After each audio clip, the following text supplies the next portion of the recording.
Ileani Cinciella. Bless the essence for the essence blesses. What's up, y'all? Psychic trauma here. Hashtag living stream.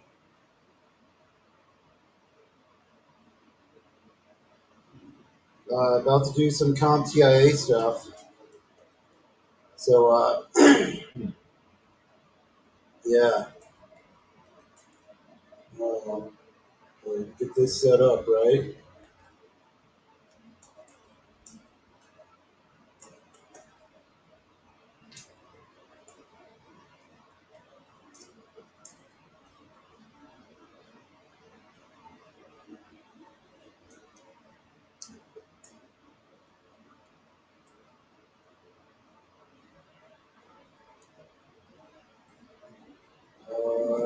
compTA.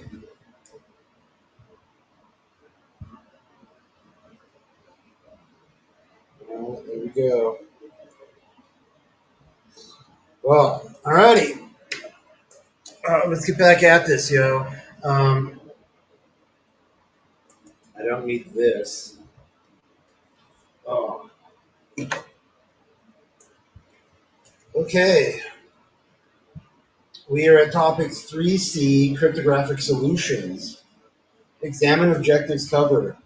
As an IT security professional, you must be able to select cryptographic solutions that are appropriate for a given security problem. A cryptographic solution uses ciphers and tools such as digital certificates and signatures to implement a security control. Cryptographic controls can be used to secure data files and databases, and they can be used to protect information being transferred over networks. Rate your confidence, take pill level of confidence. Encryption supporting confidentiality. If data is encrypted, it does not matter if the disk storing the information is stolen or if it can be intercepted when it is transferred over a network, because the threat actor will not be able to understand or change what has been stolen. The use of encryption fulfills the goal of confidentiality. When deploying a cryptographic system to protect data sets, consideration must be given to all the ways that information could potentially be intercepted. Data can be described as being in one of three states. Data at rest is a state when the data is in some sort of persistent storage media. Oh, fuck, dude. Oh.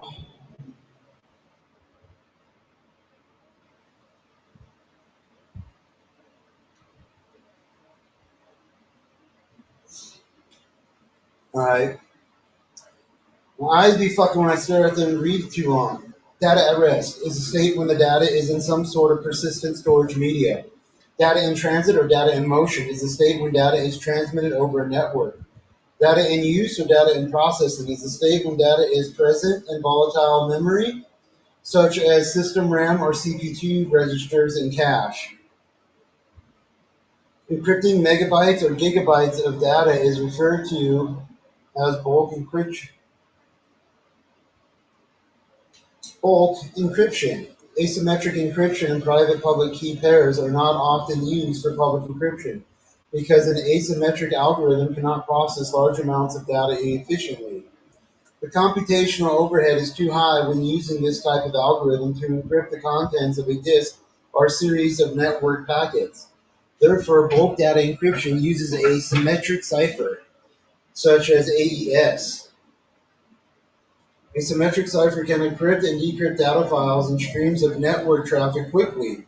The problem is that distributing a symmetric key is challenging. The more people who know the key value, the weaker the confidentiality property is. Luckily, symmetric keys are only 128 bits or 256 bits long, and so can easily be encrypted using a public key. Consequently, most data encryption systems use both symmetric and asymmetric encryption in the following sort of scheme.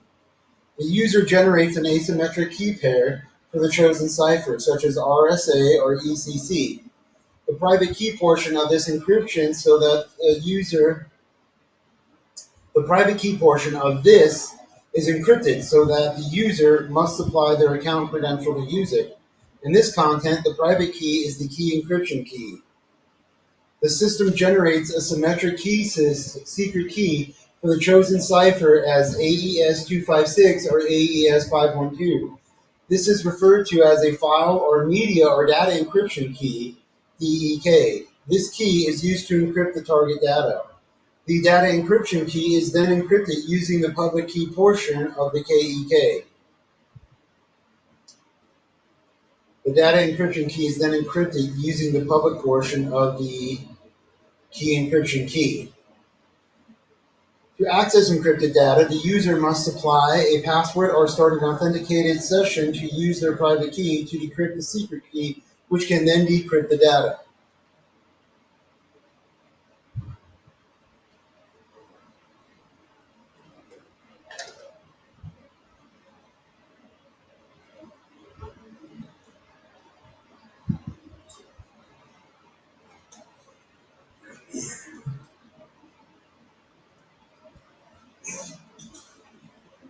Disk and file encryption.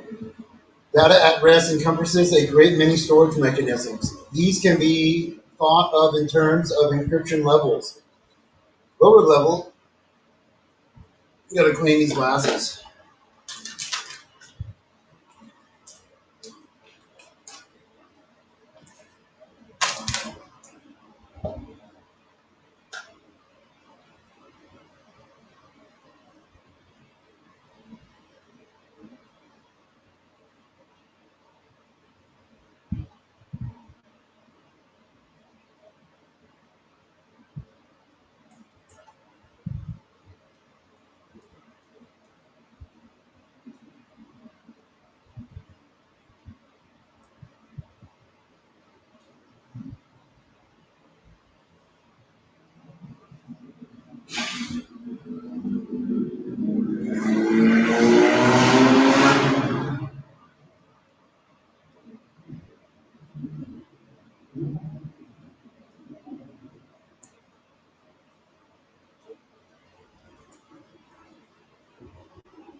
All right, good enough.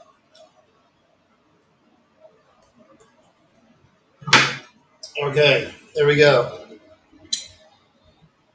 Disk and file encryption. Data at rest encompasses a great many storage mechanisms. These can be thought of in terms of encryption levels. Lower levels, such as encrypting a whole disk, have the advantage of simplicity but can be complex to manage when multiple users need to access the data. Higher levels, such as applying encryption via the file system or via a database management system, can be combined with granular access controls. Full disk and partial disk encryption.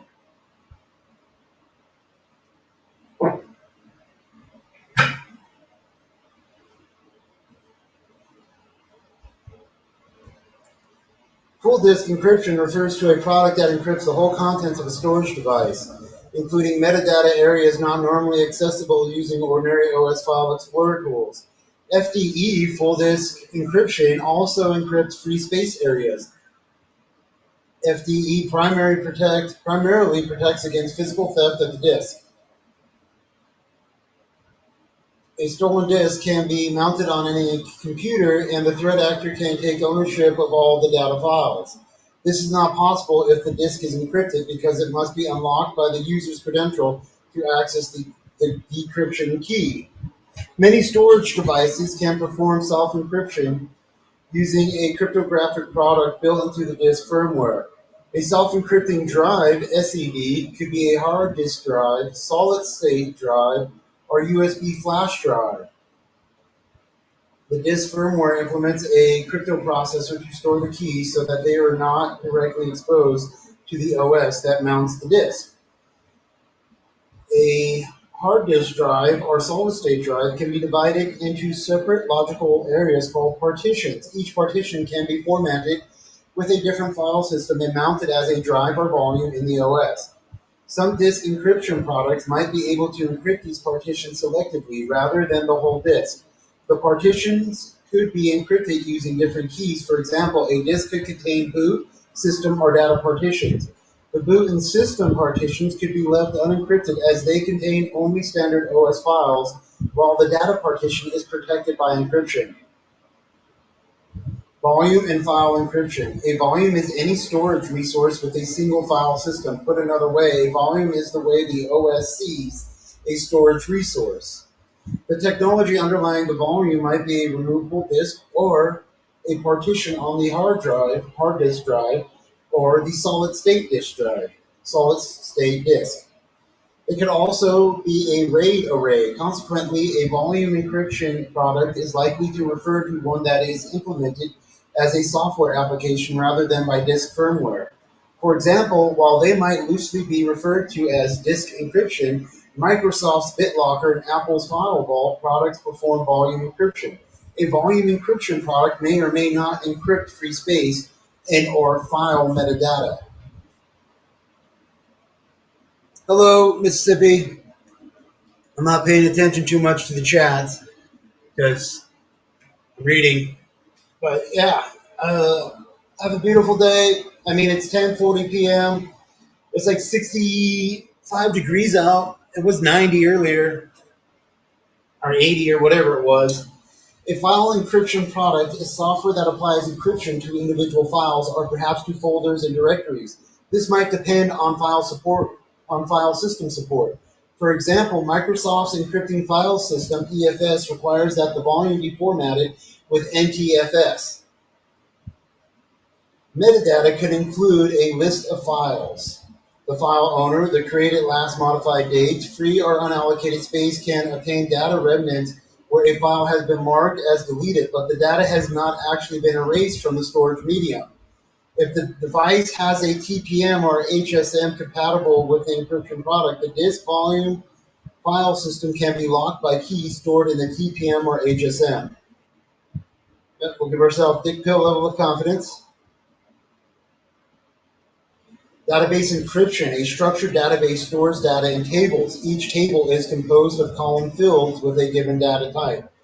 Records are stored as rows in the table with a value entered for each field. The table data is ultimately stored as files on a volume, but access is designed to be mediated through a database management system, DBMS, running a database language such as Structured Query Language, SQL.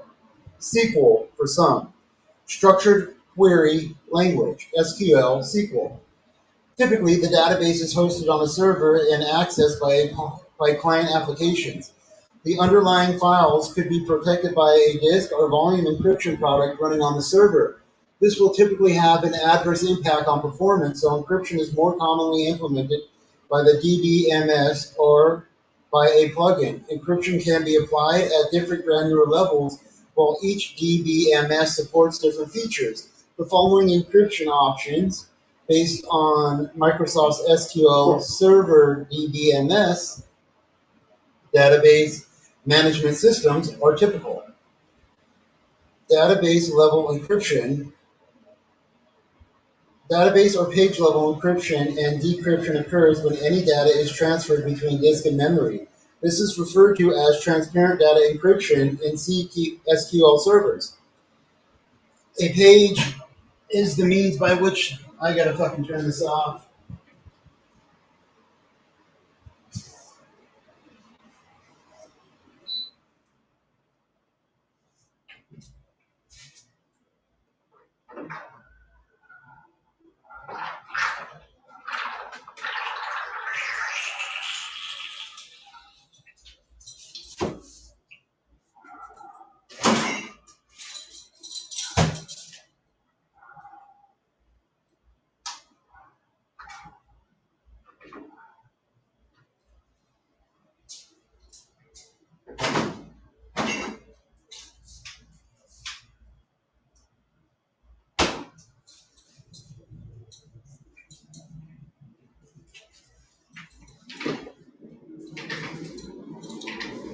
Ugh.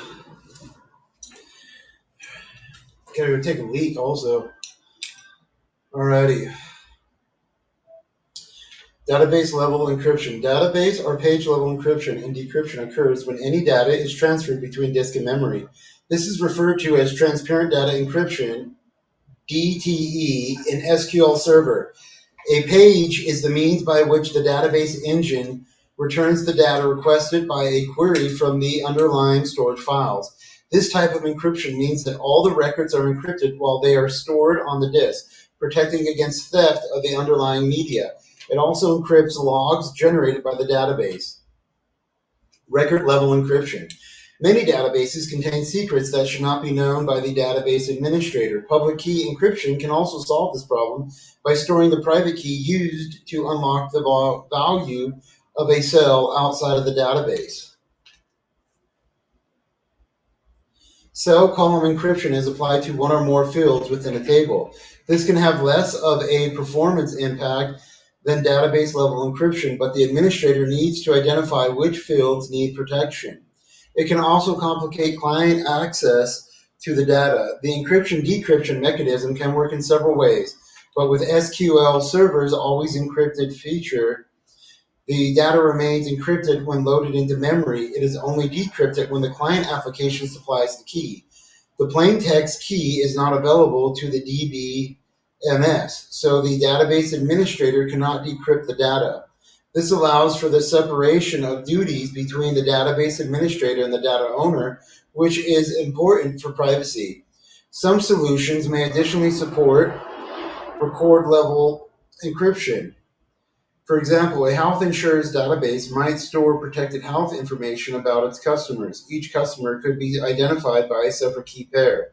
This key pair would be used to encrypt data at a low record level. The table contains records separately protected by different keys. This allows fine-grained control over how data can be accessed to meet compliance requirements for security and privacy.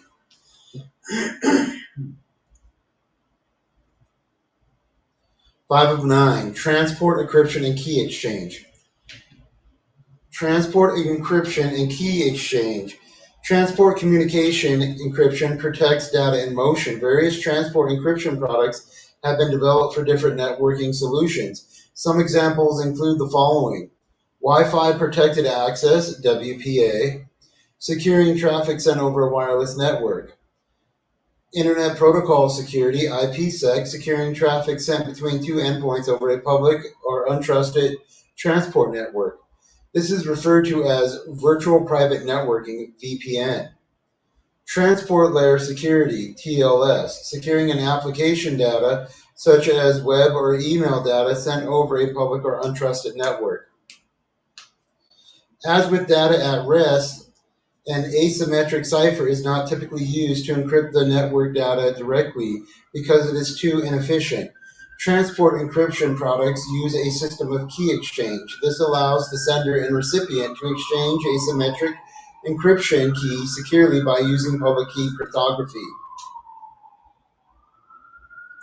Alice obtains a copy of Bob's RSA or ECC public key, typically via Bob's digital certificate. Alice encrypts their message using a secret key cipher such as AES. In this context, the secret key is referred to as a session key. Alice encrypts the session key with Bob's public key. Alice attaches the encrypted session key to the ciphertext message in a digital envelope and sends it to Bob. Bob uses their private key to decrypt the session key. Bob uses the session key to decrypt the ciphertext message. All right, Alice obtains a copy of Bob's public key.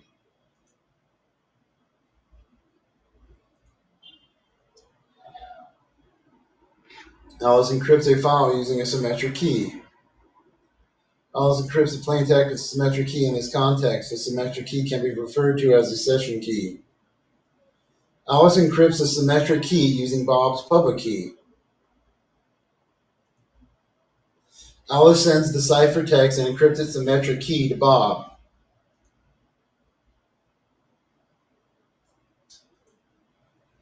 Bob decrypts the symmetric key with the private key.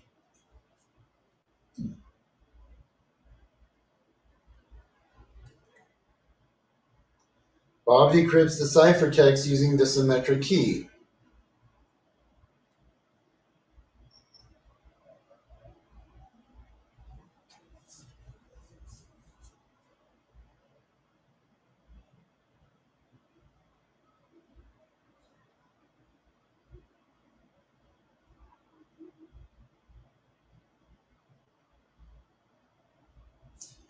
Transport encryption also uses cryptography to ensure the integrity and authenticity of messages so that the recipient can verify that they were not modified by someone other than the sender. Integrity and authenticity checking can use a hash-based message authentication code, HMAC. An HMAC combines the secret key derived during key exchange with a hash of the message. Alternatively, the symmetric cipher might be designed to perform authenticated encryption, AE. This type of symmetric cipher mode of operation ensures confidentiality and integrity authenticity.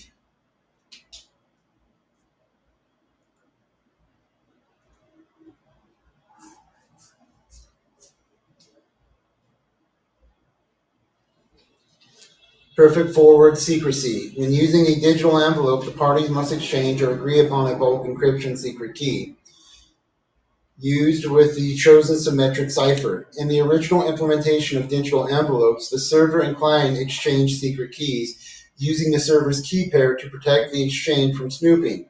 In this key exchange model, if data from a session were recorded and then later the server's private key were compromised, it could be used to decrypt the session key and recover the confidential session data.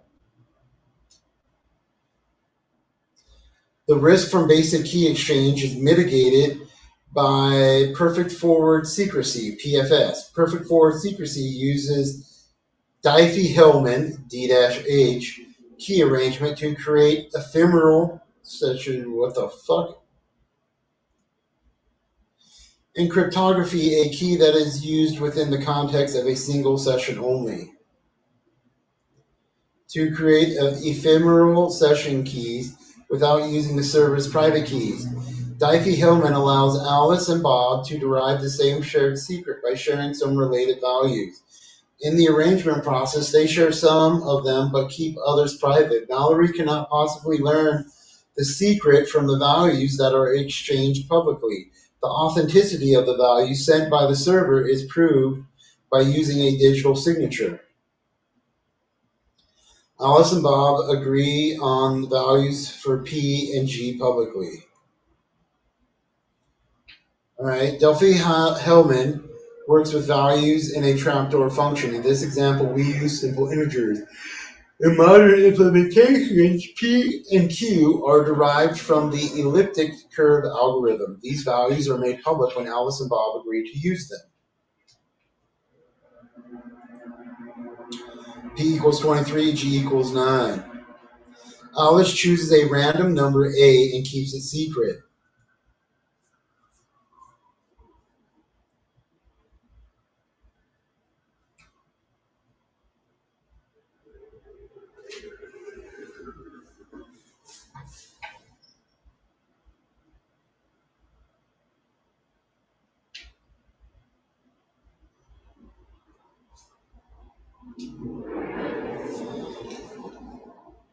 A5. Alice chooses a secret and blah blah. This value must not be disclosed to anybody.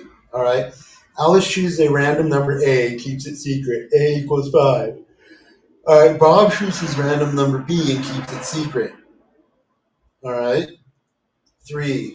Alice calculates the value of A as G of A mod P and sends it to Bob. Bob now knows A equals 8, P equals 23, G equals 9, and B equals 3. Oh, capital A. All right.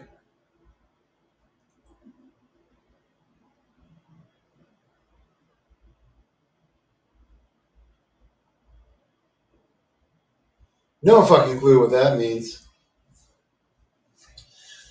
Bob calculates the value of B as G of E mod P and sends it to Alice. Alice knows that B, capital B equals 16, lowercase p equals 23, G equals 9, and lowercase a equals 5.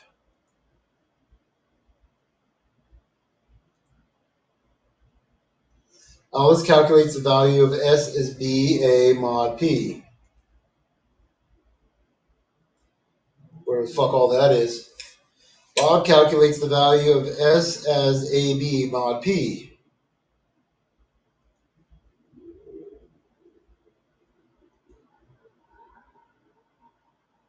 Alice and Bob have derived the same secret value to use to generate a symmetric key.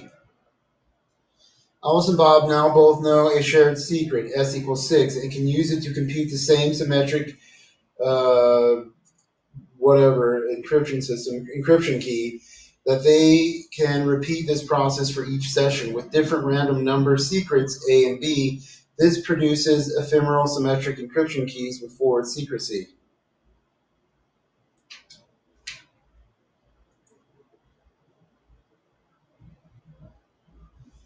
Now we can know P, G, A, and B, but cannot know S without lowercase a or b. Mallory can snip the values of P, G, capital A, and capital B, but cannot derive S given larger values than this example. Mallory could impersonate Alice or Bob and then send M instead of A or B. Alice and Bob needs to use digital signatures to authenticate those values.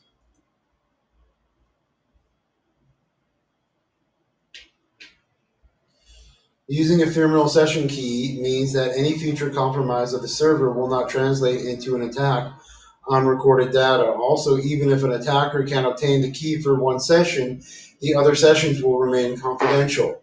This massively increases the amount of crypto analysis that an attacker would have to perform to recover an entire conversation. PFS using the modular arithmetic shown in the diagram is called Delphi-Hellman. Ephemeral, DHE. Oh my god, dude. Oh.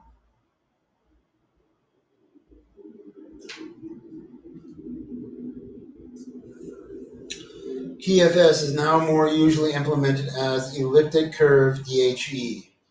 ECDHE.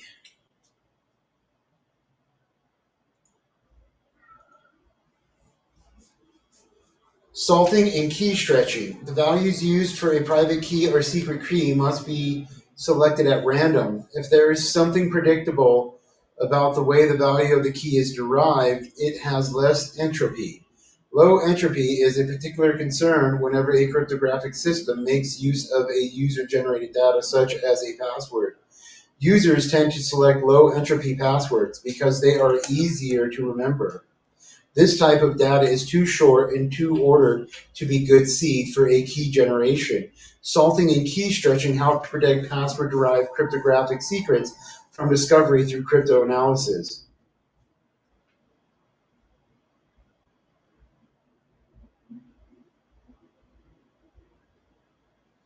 Salting.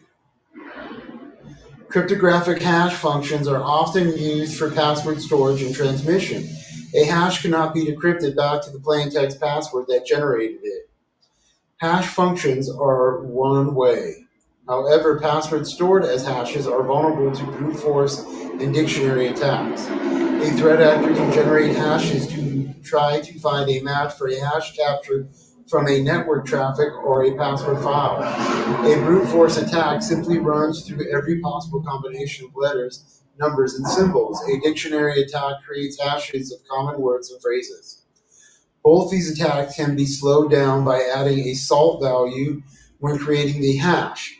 A salted hash is computed as followed. Salt plus password times SHA equals hash.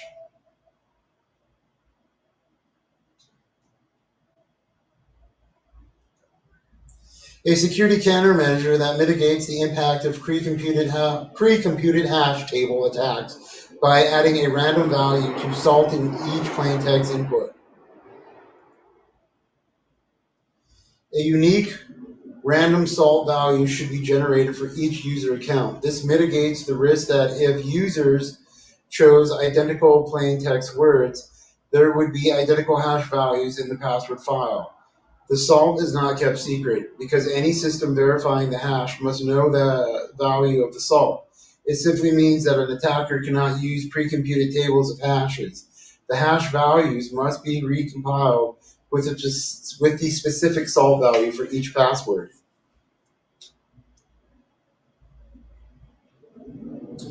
Key stretching.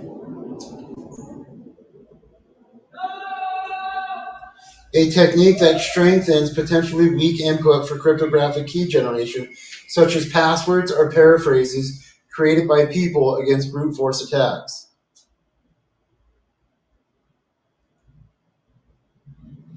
Key stretching takes a key that's generated from a user's password plus a random salt value and repeatedly converts it to a longer and more disordered key. The initial key may be put through thousands of rounds of hashing. This might not be difficult for the attacker to replicate, so it doesn't actually make the key stronger. It does slow the attack down because the attacker has to do all this extra processing for each possible key value. The key stretching can be performed by using a particular software library to hash and save passwords when they are created. The password-based key derivation function 2, the password-based key derivation 2, derivation function 2, PBKDF2, is widely used for this purpose, notably as part of Wi-Fi Protected Access, WPA.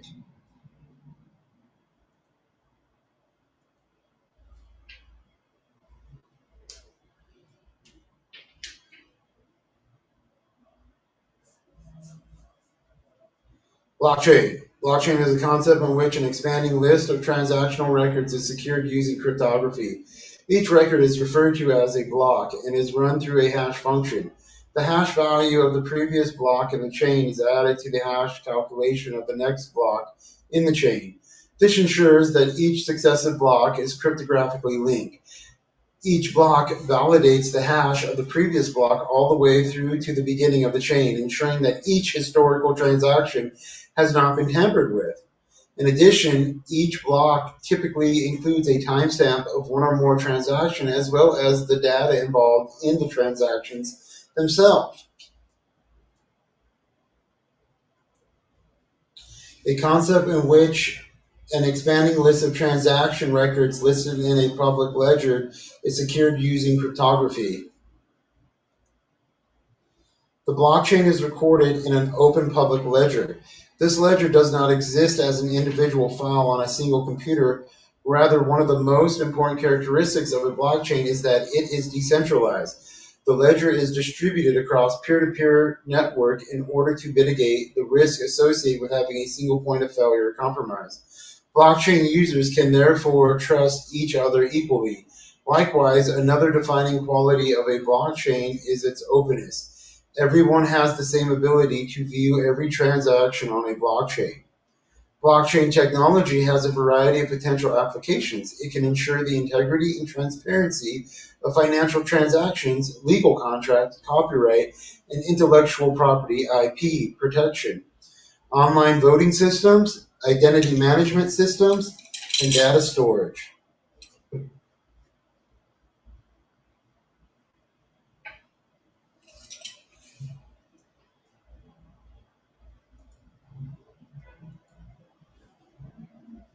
Obfuscation. Obfuscation, a technique that essentially hides or camouflages code and other information so that it's harder to read by unauthorized users.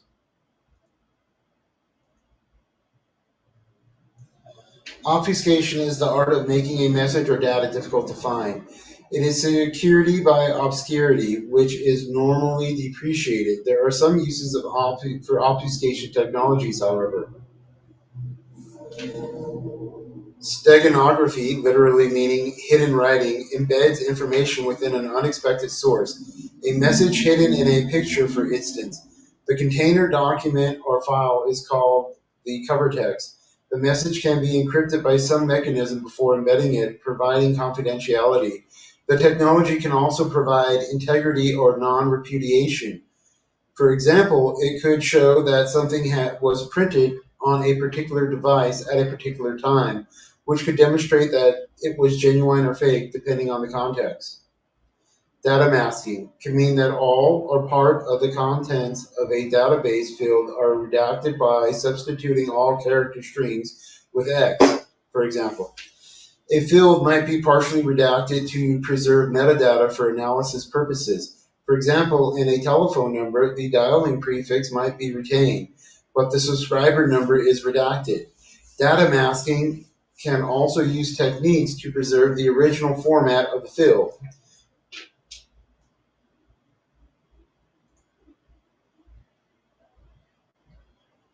A technique for obscuring obscuring the presence of a message by a de-identification method where generic or placeholder labels are substituted for real data while preserving the structure or format of the original data. Tokenization, a de-identification method where a unique token is substituted for real data. Tokenization means that all or part of the value of a database field is replaced with a randomly generated token. The token is stored with the original value on a token server or a token vault, separate from the production database. An authorized query or app can retrieve the original value from the vault if necessary. So tokenization is reversible. Tokenization is used as a substitute for encryption because from a regulatory perspective, an encrypted field is the same value as the original data. Data masking and tokenization are used for de-identification. De-identification obfuscates personal data from databases so that it can be shared without compromising privacy.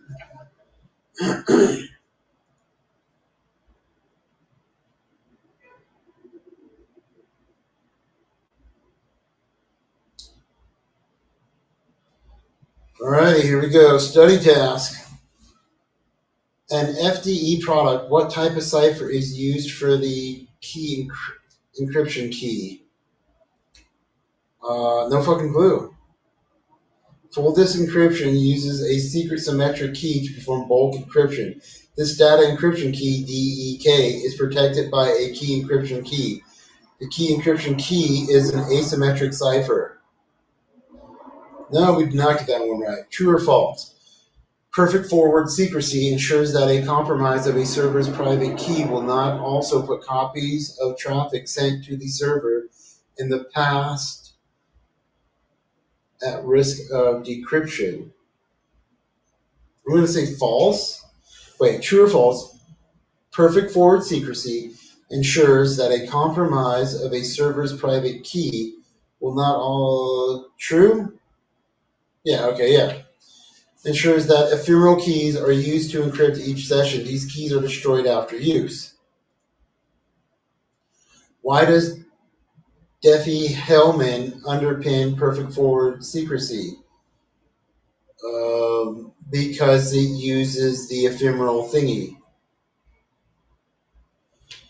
Diffie-Hellman allows the sender and recipient to divide the same value, the session key, from some other pre-agreed values.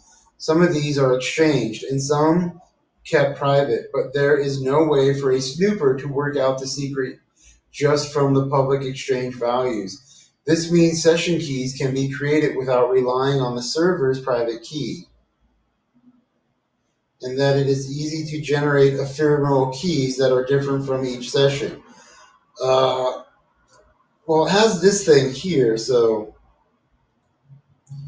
that's kind of what I was going with. So I'm going to say kinda.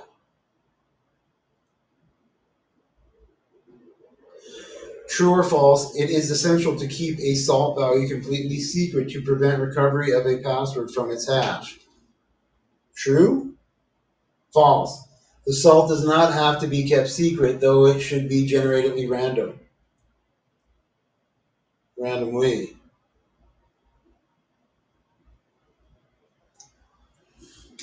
All right, here we go. This is a lab. This is what we're getting at, right? This is what we got to fucking do. We're 40 minutes in. All right, assistant lab using hashing and salting. Let's fucking do it.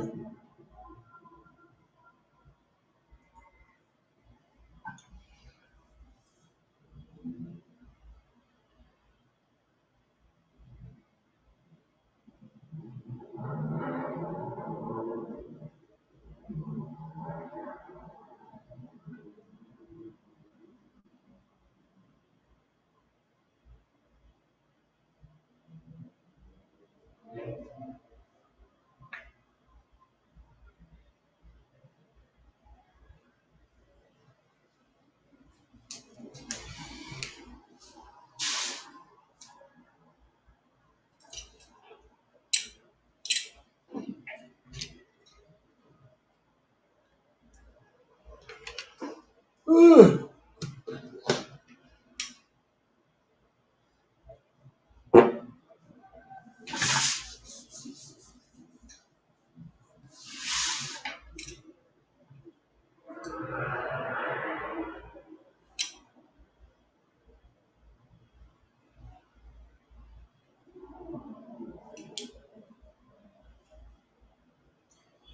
right, well, this is loading. I gotta go take a piss.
Alrighty.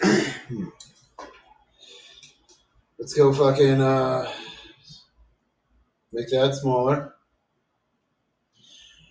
Resources, all right. Username will be root, password will be password. We're using Kali Linux. Alrighty. Assistant lab.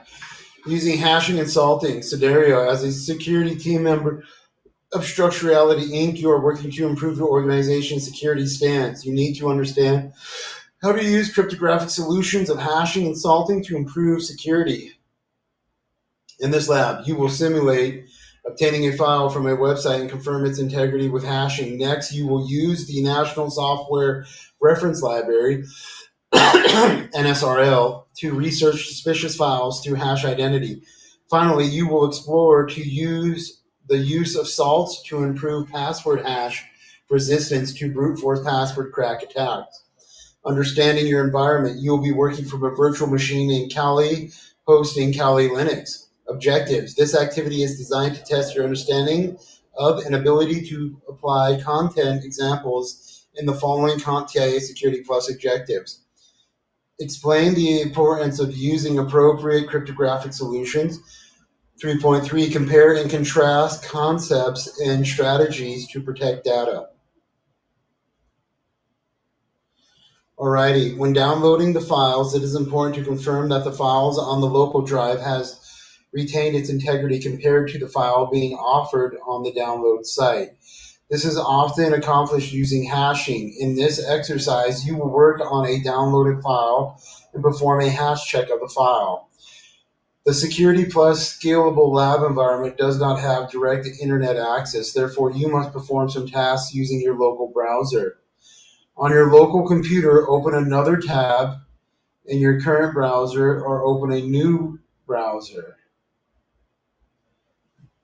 Oh, motherfucker. Just lost connection. Be sure to leave the current local browser tab open, which is focused on the virtual lab environment. This will allow you to return to these instructions and perform additional steps.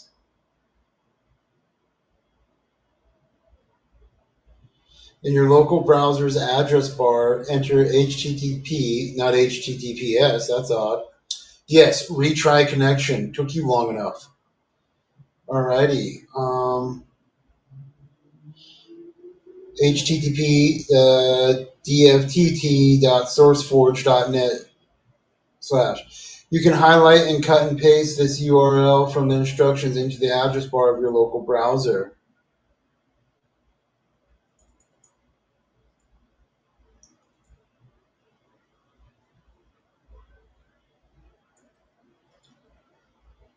Copy. All right.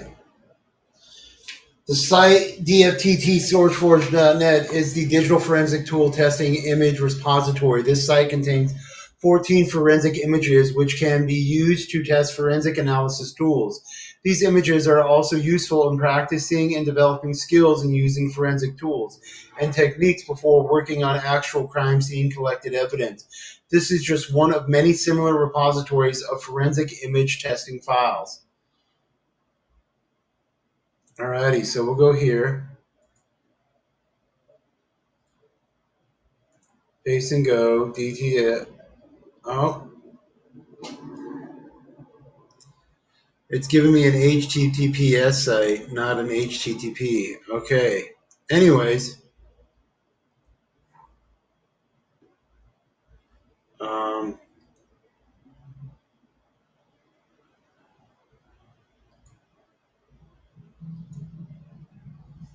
let's see if this is. Alrighty. Well, seems legit. Okay, we'll go here.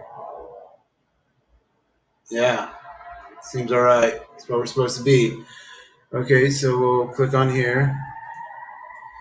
Oh my fucking god, dude. Those fucking sirens. Alright. Testing in the public view is an important part of increasing confidence in software and hardware tools. Developing extensions and exhaustive tests for digital investigations tools lengthy.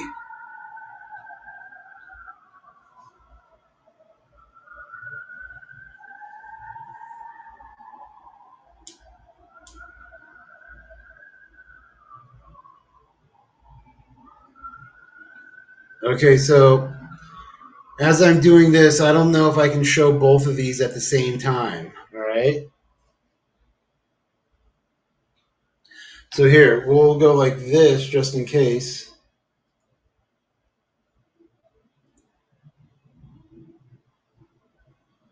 Alrighty, so the lab says to look at this forensic test file needed for this lab has been made available to your lab environment via the IOSS Media Student Resources Lab 6 ISO. You do not need to download the forensic test file to your local system. Alrighty, so we will go keyword search test 1, EXT. Alrighty, we'll go here, EXT. Alrighty, we'll go back to here because we have it on two screens that we can look at. Alrighty, so we'll click here.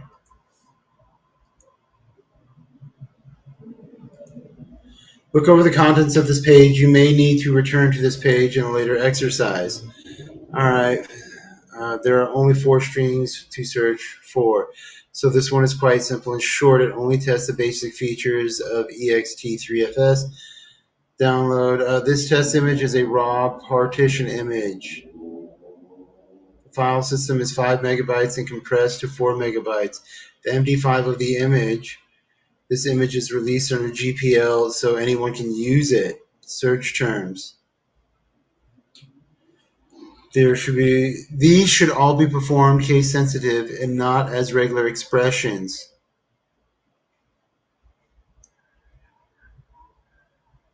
Brian Currier, the Currier created the test image. Disclaimer: neither Purdue University or CERAS sponsor this work. These tests are not a complete test suite. These were the first ones that I thought of, and no formal theory was put into their design. Okay, look over the contents of the page. Leave the local browser tab open that is focused on this. Yep, I have it over here.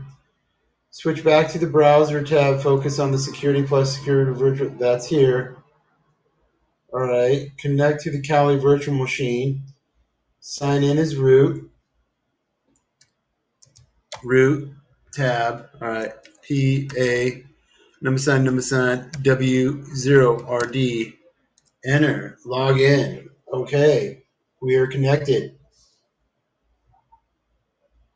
An icon of a DVD labeled student resources, lab 6 should be on the Kali desktop, but it will be grayed out. Right click on this DVD and select mount volume. If the DVD icon is not on the desktop, select the resources tab from the tab interface instructions area.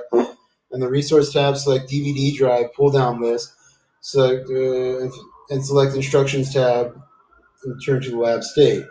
So we'll go here, we'll right click, we'll go, let's scroll down a little, mount volume. All right.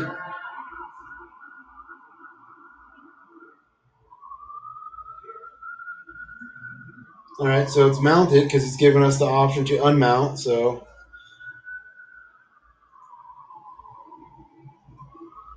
open a terminal window by selecting the terminal emulator. I think that's up here. This is terminal emulator. Yep, terminal emulator.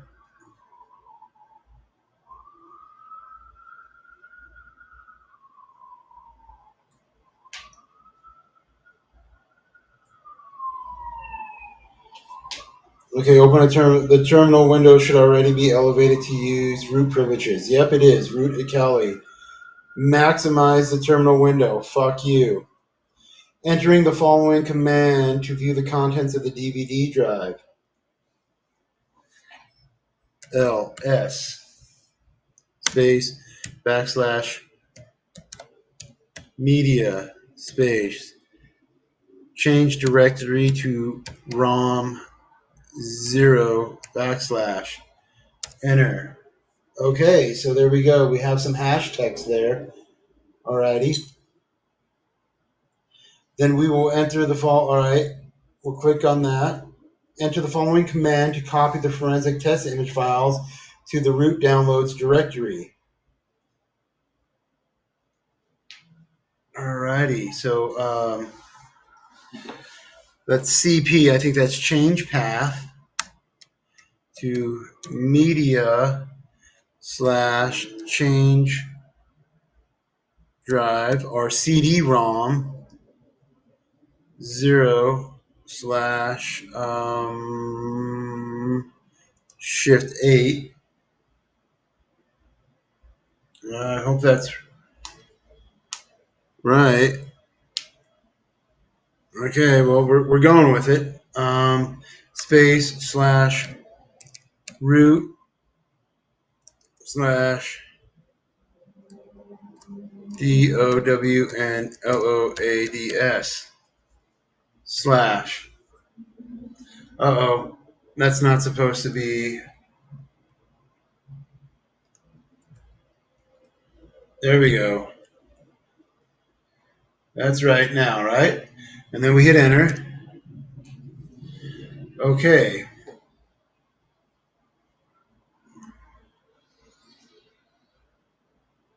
So we'll click on there. Enter cd slash root slash downloads to change into the directory. All right, so yeah, we will change directory. Oh, got to click back over here.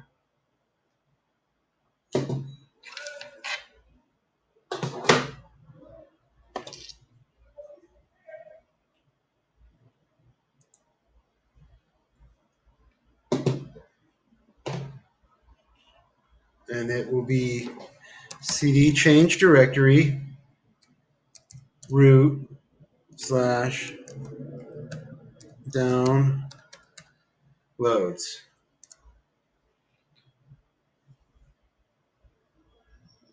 What? No such file or directory. Oh, I forgot the fucking space.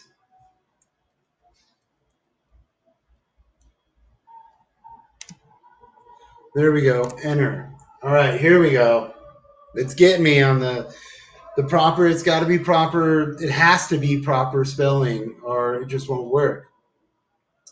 All right, enter ls-l to view the contents and verify that the 4-kwsrch keyword search extension 3 zip file is present and is the size of 3954 200 bytes. All right, so we'll go capital L S space dash capital L. Motherfucker. Got to click on here, right? Capital L S space dash capital L. All right, so we'll just go L S L. Alrighty, and or is that I? I think it's a fucking L. All right, there we go. It is L. It's just lowercase L, not capital, but it looks capital over here when I'm doing it, when I'm looking at it. All right, because that looked capital. Just saying.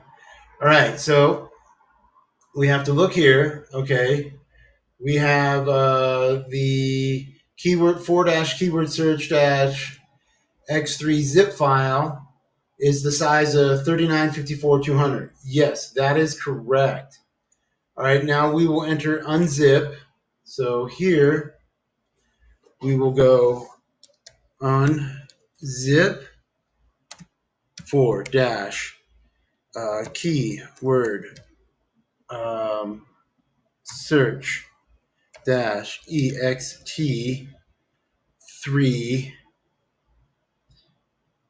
dot zip. Alrighty, bam. Okay, we just did that. Okay, so we unzip.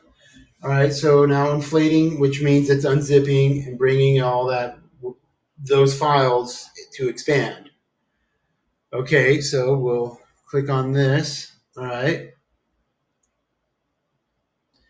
and then we will enter ls space dash l space for keyword search dash ext3 to view the contents of the new subdirectories. There should be 4 files.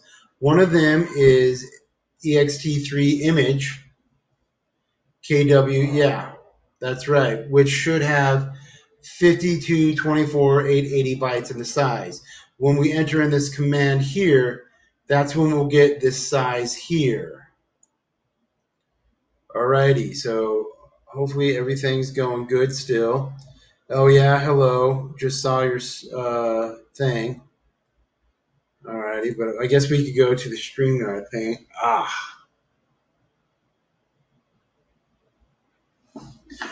Alrighty, and let's bring up this to the top.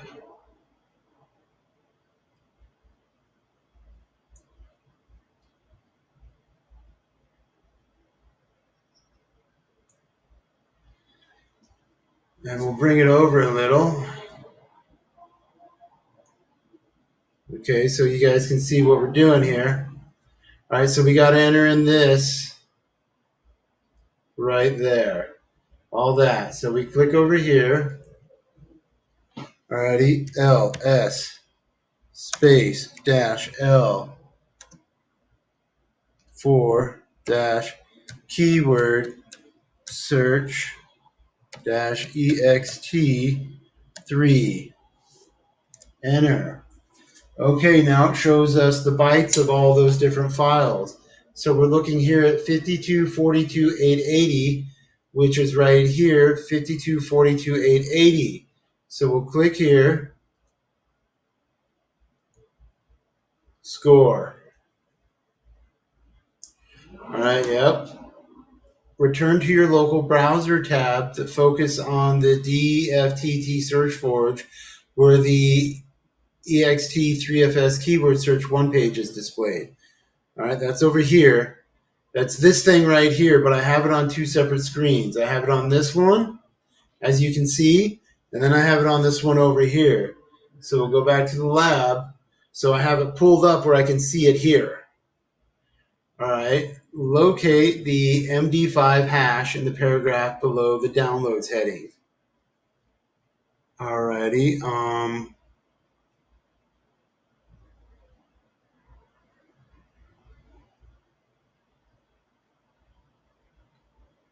Most binary numbers are converted to hex when presented on the screen. This is convenient as it uses 1/4 the number of characters to represent the same value. This is because 4 digits in binary can be used to represent the decimal values of 0 when all the bits are 0 through 15 when all the bits are 1. Represents the decimal values of 0 when all the bits are 0 through 15 when all the bits are 1s. these are the same ranges of values for a single hex character. All right. With that information, you can count up the number of hex characters in a hash, then multiply by 4 to determine the hash length.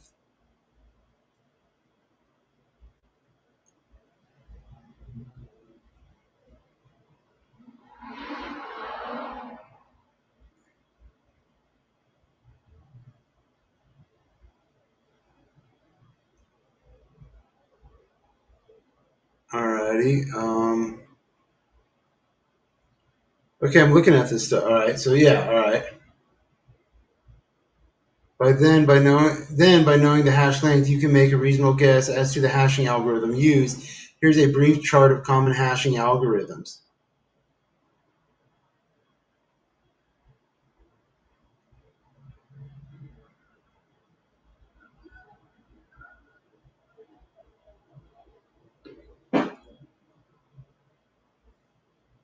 Okay.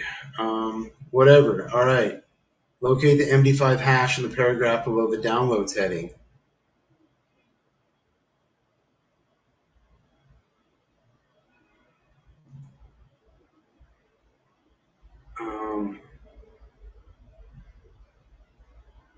Back here. All right, whatever. All right, there.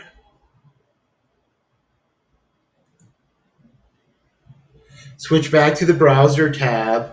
Focus on security plus skill virtual lab. What is the bit length of the MD5 hash?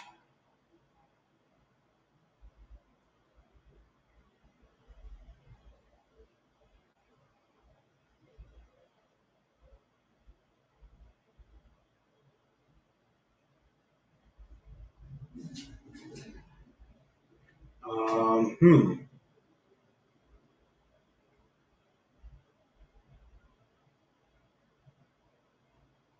That would be 128, right?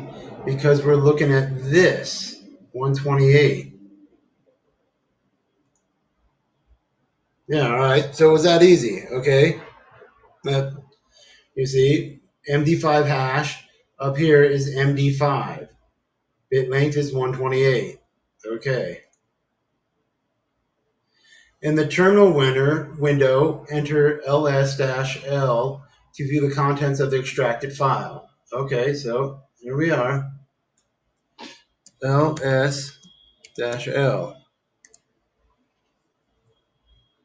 Okay, so those are the contents of the extracted file. Alrighty. Enter cat for key search extend 3 hash text 4.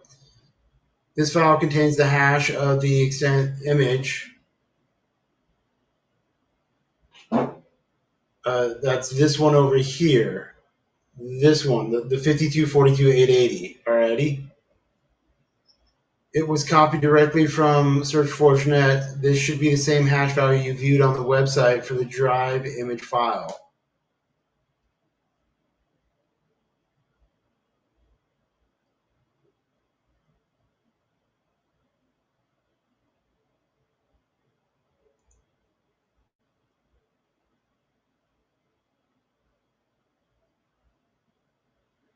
Uh, let's go back. Okay, so anyways, yeah. Let's enter in this command, cat, which I think categorizes or something else. Cat for dash keyword search dash ext 3 dash hash dot txt. Enter. Okay, there it fucking is. Oh, I gotta go fucking click back here.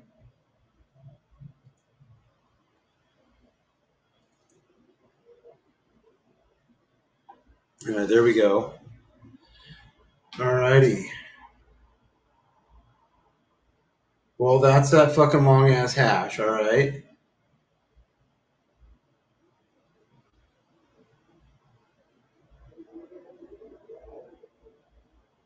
Okay, so we'll enter here. And then I have to enter here right? The MD5 sum, I'm basically double checking the hash.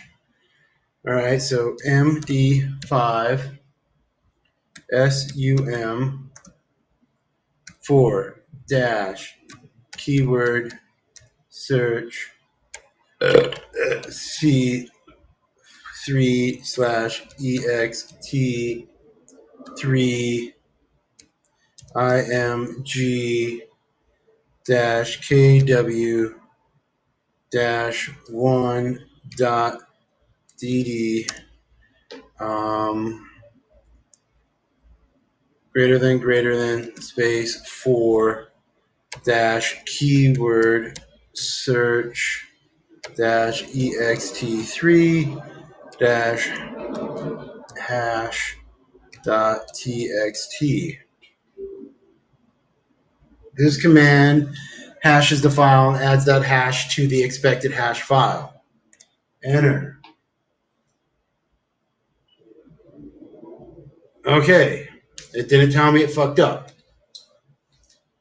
So we'll go here. Enter cat4 keyword search, blah, blah. This first hash was copied directly from SearchForge for the extent of that file. The second hash was added by hashing the file obtained from the DVD iOS resource. Compare the two hashes to verify that they match.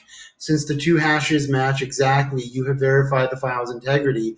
The file offered by the website is the file present on the Kali system. Okay, so we will go cat4 dash keyword search dash ext 3 dash hash dot txt. Enter. Okay, yep, see those match. One above, one below, they match exactly. Okay, so we'll go here. We'll score it. The use of MD5 hash has been depreciated. This means it is no longer the preferred or recommended hashing algorithm to use to verify integrity. It is often better to use SHA-256 or SHA-5112 or even SHA-1. However, many sites and services still use MD5 in spite of this, so you have to check the integrity of the files you download using whatever hashing algorithm the site uses. The process performed in this exercise would be the same. You need to switch the hashing utility for the specific hashing algorithm needed, such as SHA-1 sum, SHA-256 sum, or SHA-512 sum. Alrighty, we got that. Task complete. Alright. Older hashing algorithms are not necessarily broken or compromised, but they are more prone to collisions. A collision is when two different data sets produce the same hash value when hashed by the same hashing algorithm. This is a known aspect of hashing due to the fact that hash algorithms accept nearly infinite inputs to produce a hash of a fixed length. Generally, algorithms that produce a shorter hash value output are more prone to collisions than those with longer hash value outputs. All right, leave the terminal window open. Okay. You have now used hash matching to confirm the integrity of a downloaded file. This same process can be used to verify the integrity of any file from any source, as long as you know the correct expected hash and the hashing algorithm used to calculate that hash. Confirm that you obtained and extracted a forensic challenge image file. Yep.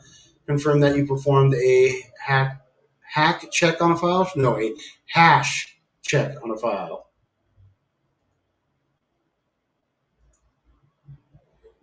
Alrighty. Use the NSRL to evaluate files. You have discovered a file that you are concerned about on a client workstation. The user claims not to know anything about the file. You think it could be a hacker tool and possibly malicious, but you want to confirm that before initiating a system wipe and rebuild, you decide to perform an initial evaluation of the file via hash identification. In this exercise, you will perform suspicious file analysis through an online hash comparison service. 1. Connect to the Kali virtual machine. If needed, sign in as root, password as password. All right. 2. A terminal window should already be open. Yes. Enter cd change directory to user share Windows resource binaries to change the directory when the suspicious file is located.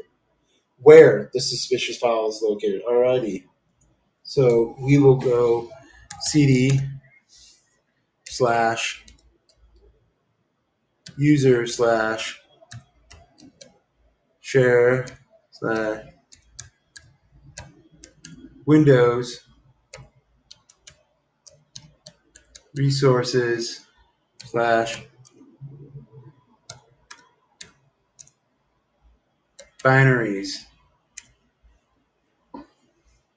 Fuck, I misspelled it.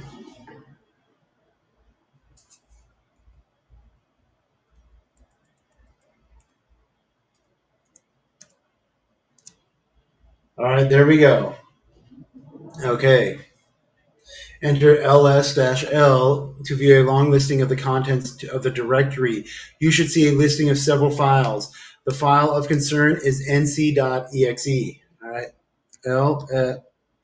ls-l. All righty. So we are looking for the nc. It's in the middle. This one here. All righty. nc.exe. All righty.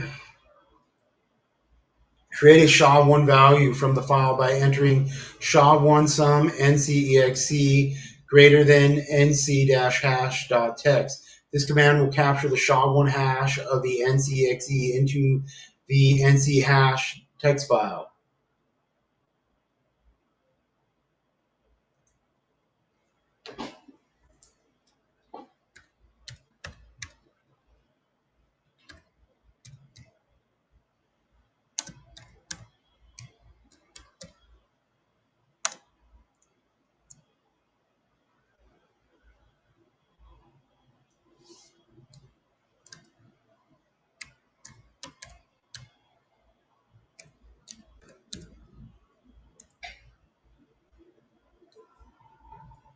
Okay. Enter cat nc-hash.txt. All right.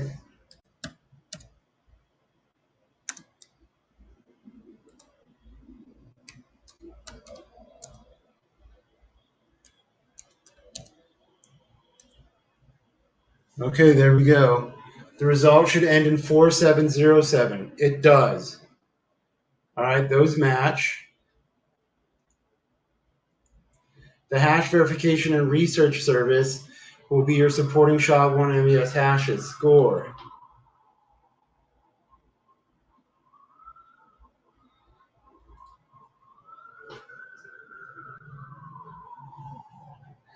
Leave the terminal window open. Typically, you would copy this value to your clipboard and then paste it to the hash lookup service website. However, since the lab environment does not have internet access, you will use a workaround in this exercise. This CYSA plus scalable lab environment does not have direct internet, therefore you must perform some tasks using your local browser. Leave it open. On your local computer, open another tab in your current browser, open a new browser. Be sure to leave the current local browser tab open, which focus on the virtual lab environment. This will allow you to return to it.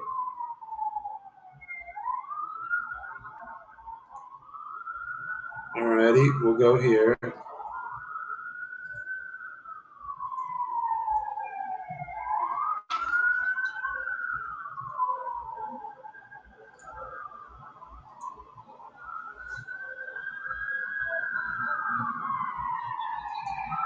I have those on two different ones.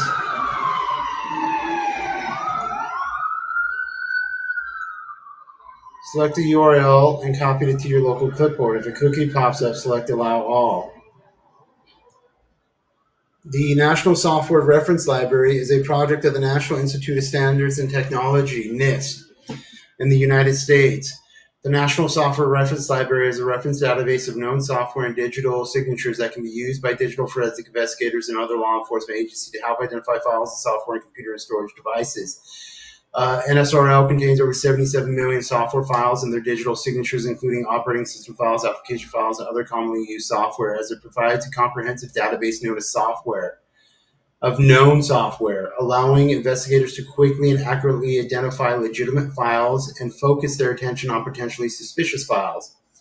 The NSRL National Software Reference Library is designed to help investigators speed up the process of identifying files and software during digital forensic investigations.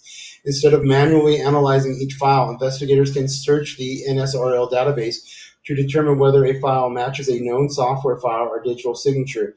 This allows them to focus their analysis on files that are potentially suspicious or unknown.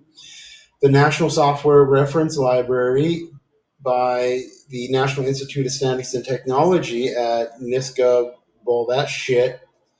However, the NIST site is for downloading very large hash databases. Hashsets.com is a third-party service that allows for querying the NSRL databases without needing to download it. Notice there are 3 text fields. Yep, MD5, SHA-1, and file name. Okay. Type the following into SHA-1 field and search.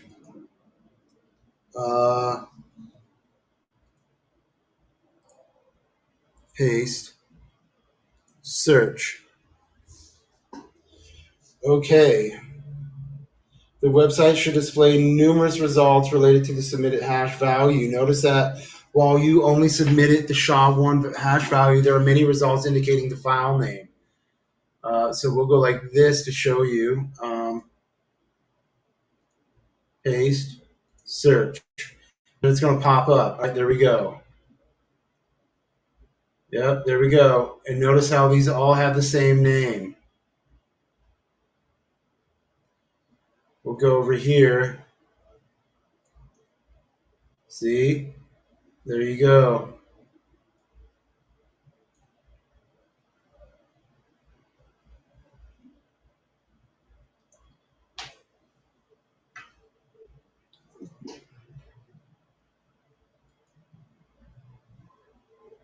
Select the magnifying glass icon on the left of the first result. Alrighty, we'll click on that over here.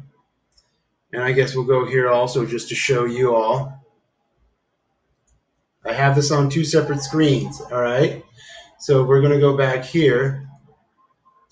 So it has an MD5, a SHA-1, a file name, file size, manufacturer name, product version, application type. All right, select the magnifying glass. A file details pop-up panel is displayed. Scroll through and look at the information provided. What is the value listed as the manufacturer name for this? The manufacturer name is Offensive Security. It will show right here, Offensive Security, manufacturer name. So then we go back here. We click Offensive Security. We'll score. All right, we got that right.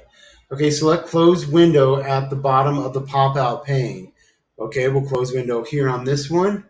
Then we'll go here and we'll close window on this one.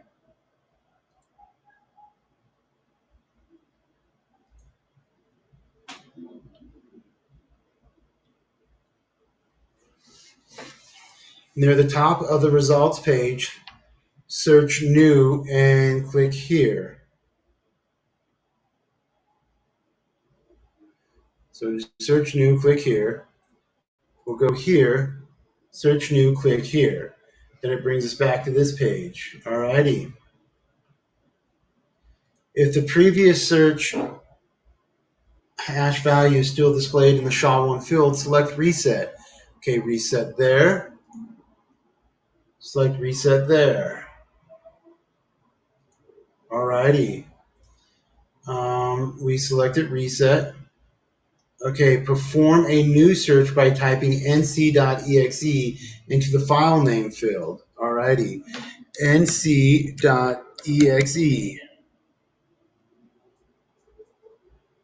Okay. Oh, okay, or enter. So we'll go here. nc.exe, and then we'll hit the search.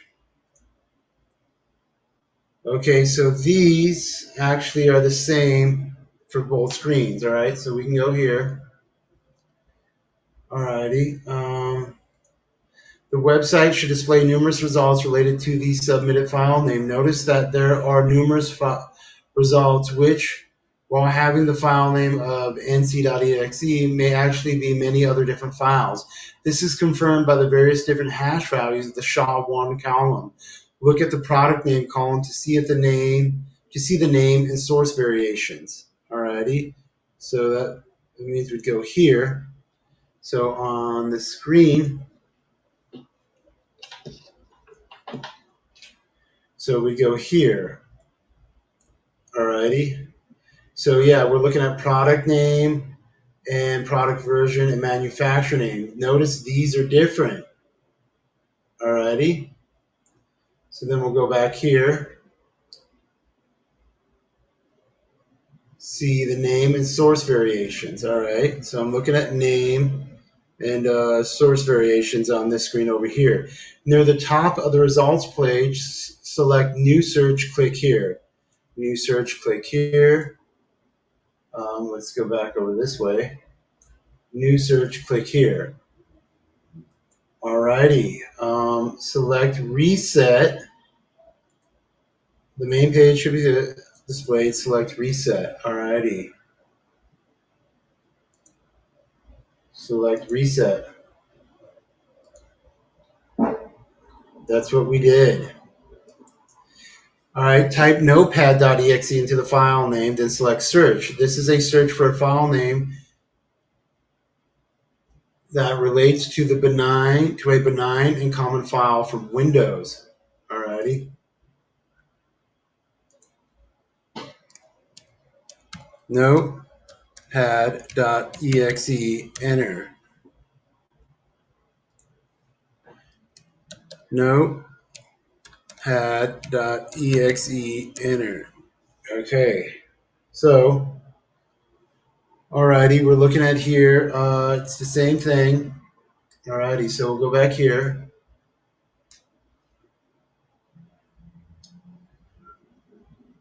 Alrighty, notice the 20 plus pages of results. Scroll down to the bottom. Alright, it tells me there's at least one of 10. Scroll down to the bottom.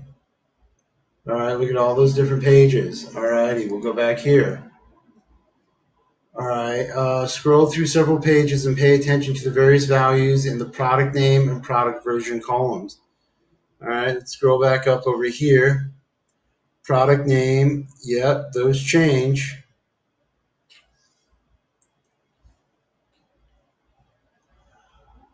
Product version changes also. Okay. The results list of then shows the NSR indexed information about known OS and application files, not just suspicious and malicious files. Alrighty. Perform an additional searches for other files. You can use file names or hashes from your own system, or you can return to the Kali VM and obtain file names and hashes from there. For example, you could search information on Clogger.exe using the SHA-1 hash. Select the hash value and copy it to your local clipboard. The purpose of the NSRL is to determine if a file found on a computer storage device that is unrecognizable by the owner or administrator is actually a common and likely safe file or known to be malicious and otherwise questionable file. This type of tool is useful in forensic investigations as well as incident response operations. Okay, so we'll copy that. So I guess that means click here for a new one. We'll reset, and once that looks like a SHA-1, we paste there and we search. Okay, so there it is. So we'll do it here also. We'll scroll back up, click here, we'll reset.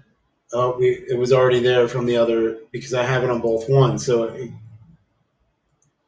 it copies each screen. Alrighty, and so here it is, the Clogger.exe. All right, so there it is. And if we go back here, Clogger.exe. All right. Leave the terminal window open. Check your work. Confirm you searched the NSRL using a SHA-1 hash value. We did. Confirm that you searched NSR using file names. We did. All right, we got 30% to go in 17 minutes, but we get another 15-minute thingy. All right, exploring salting. Salting is a means to improve the strength of hashing as a defense against brute force password cracking attacks. The salting process is performed automatically by some OSS, operating systems, such as Linux. In this exercise, you will view the existence of salts for existing user accounts. Next, you will create password hashes both with and without salting. Finally, you will crack the non-salted password quickly, and then you will see how salted password cracking takes significantly more time. Connects to Kali virtual machine, root pass, yep, already there. Terminal window should be open, already there. This command returns you to the root user's home directory. All right, so we'll enter change directory to home. Where the fuck is that sign? That squiggle. Oh, it's right before the number 1. Alrighty, enter. Alrighty. So now we're back to the original directory. All right. To the home directory. Enter grep that. All right. This command displays the entry. This command displays the entry lines for only those accounts which have a stored password hash. Modern Linux systems salt password hashes by default. Okay, so the modern Linux systems salt password hashes by default. The most common default hashing scheme of Linux is YesScript. This is confirmed in the output by the Y between the first $2 signs. Right? The J9T value between the second and third dollar signs are parameters used during the hashing process. The value between the third and fourth dollar signs is the salt used when producing the hash. Then the value after the fourth dollar sign until the colon is the salted password hash. So let's enter in that, and then we'll see what they're talking about. Grep. Move this out of the way. Backslash money sign that space / ECT / shadow. Alrighty, enter. Okay, were we not doing that right? Rep.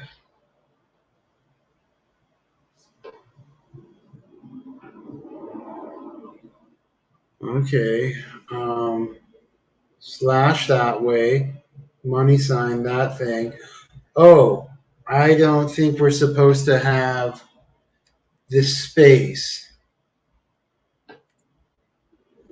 Enter. Oh, there we go. That worked. Okay.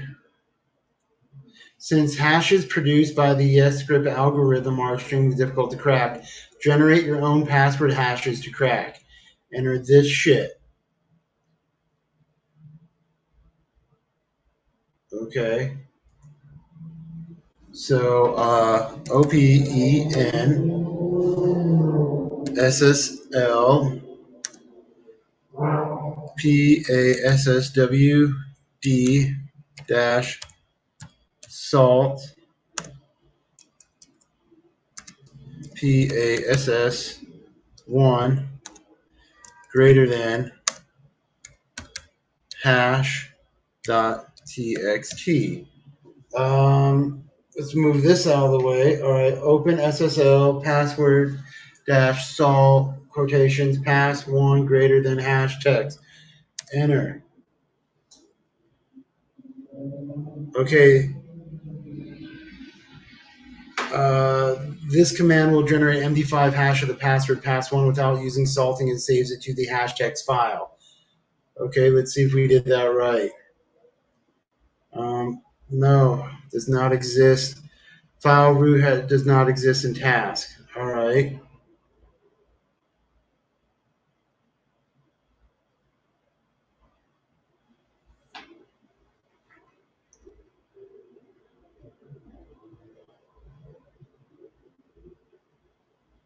Hmm.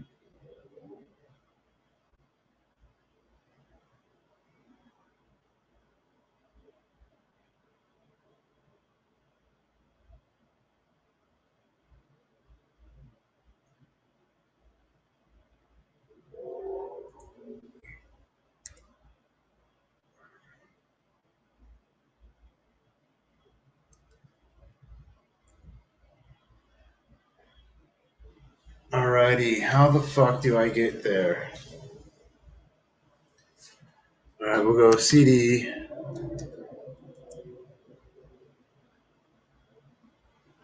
All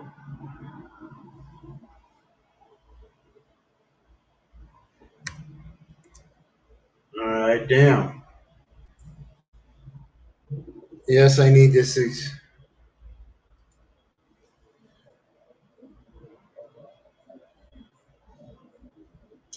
Oh, did that not? Did I not do that right? Because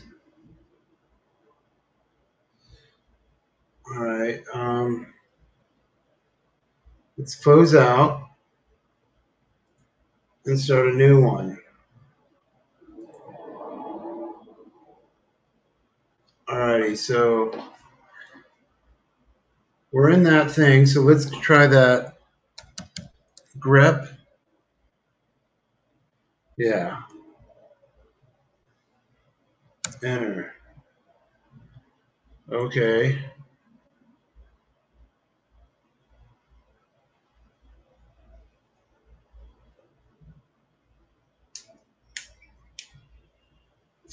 Well, hopefully I did it right.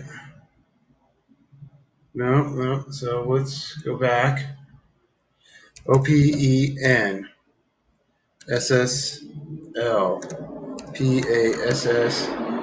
Word dash salt PASS space hash dot txt. Enter. All right, maybe yeah. Let's.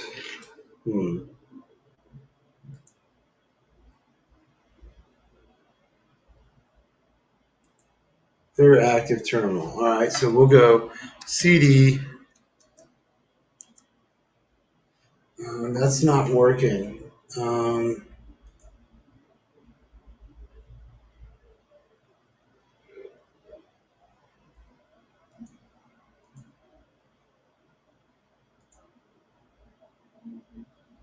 so we'll go CD there. So we'll go CD there. Okay, now we're there. All right. This command returns you to root user's home directory / root. Well, let's go CD / root. Okay, we're still there. Okay.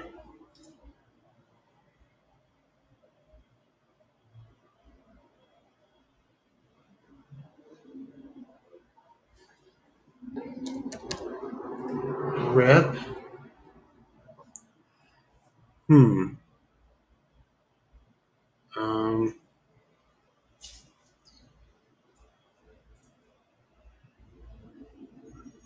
what if that space isn't supposed to be there?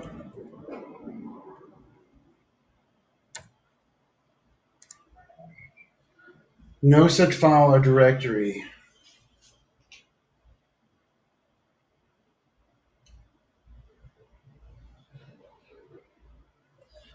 Man, I'm fucking stuck here.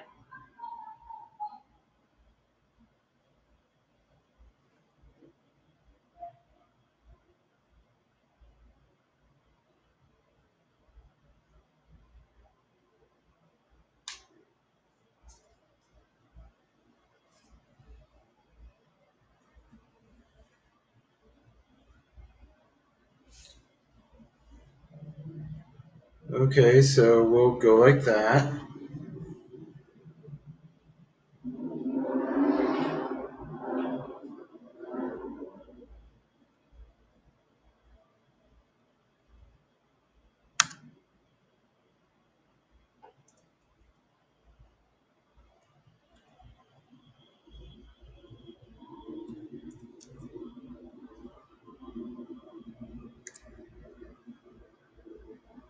Alrighty.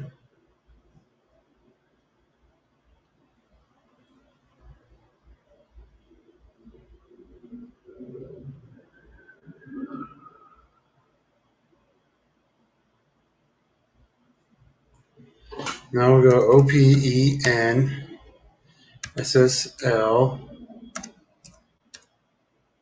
password dash salt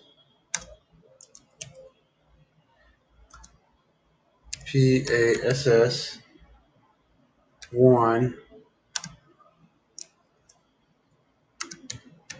Is there something I'm missing here? What is not working?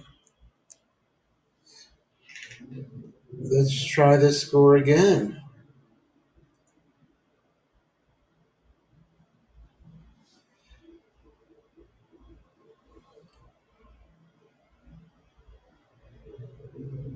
Rep.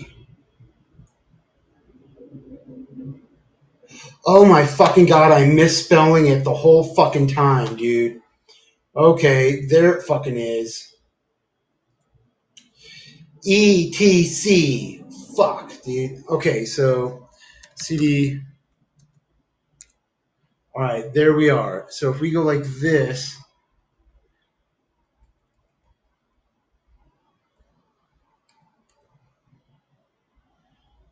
Fuck. Let's start all over. Let's just fucking retype the whole fucking thing, dude. Alrighty. Grep. Space. This motherfucker. Slash that way. Slash that way. This motherfucker. Alrighty. So far, so good. ETC slash shadow. Enter.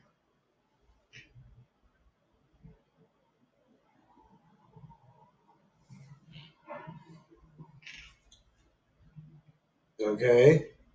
Now let's go open SSL PASSWD dash salt PASS 1 space hash dot txt. Enter.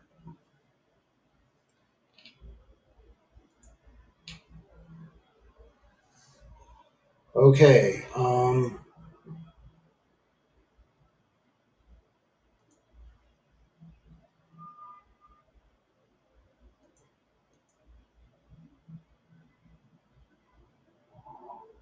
It's not. I don't know what the fuck to do.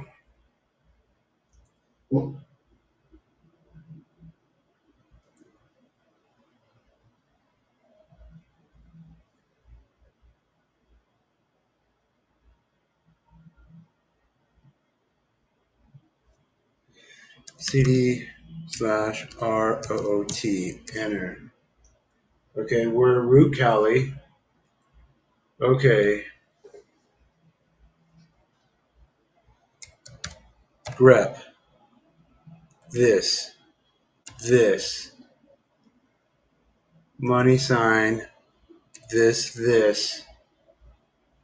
ETC. This. Shadow.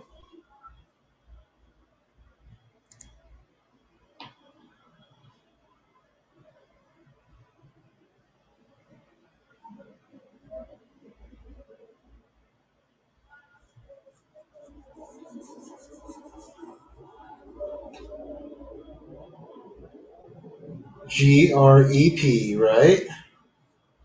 So if I go like that, I'm going to go over here, hit the space.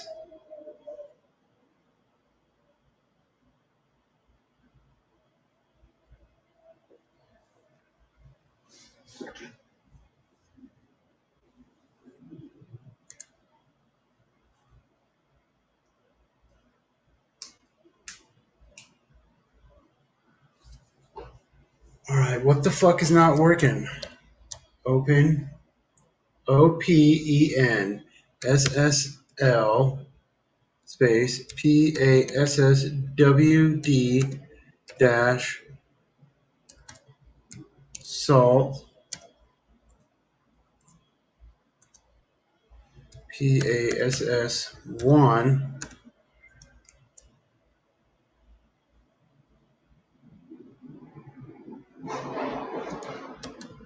hash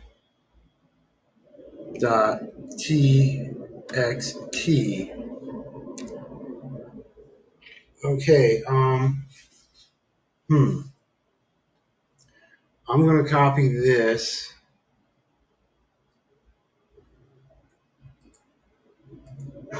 and we'll search it.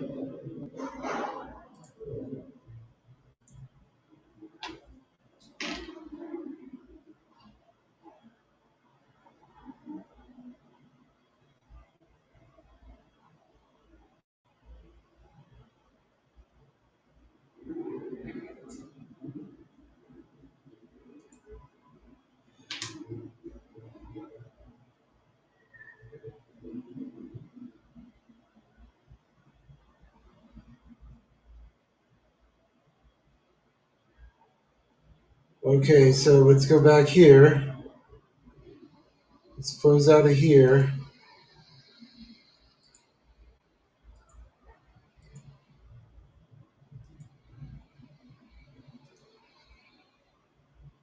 Alrighty. Man, I'm running out of time. How do I input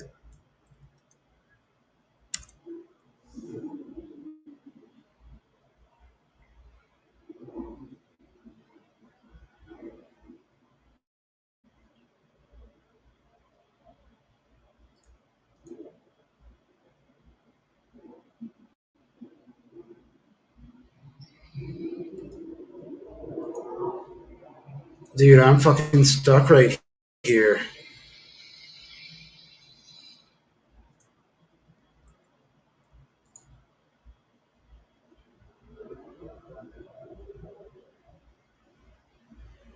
Am I supposed to put an egrep in front of it?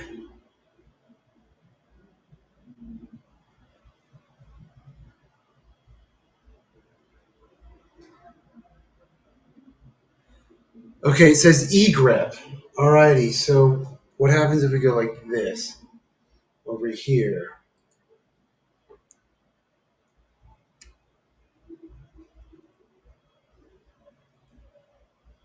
E.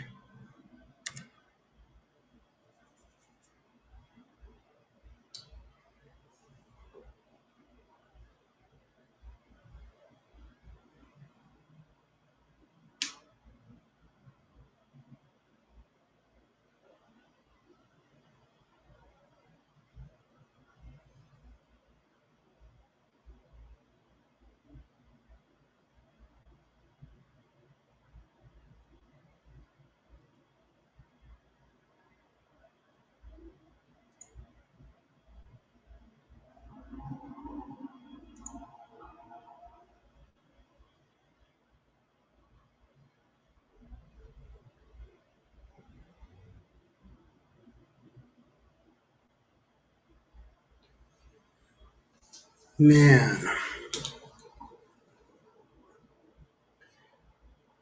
Let's go here, notebook. What is this? Lab 6. Assisted using hashing and salting. Okay, so I'm just going to have to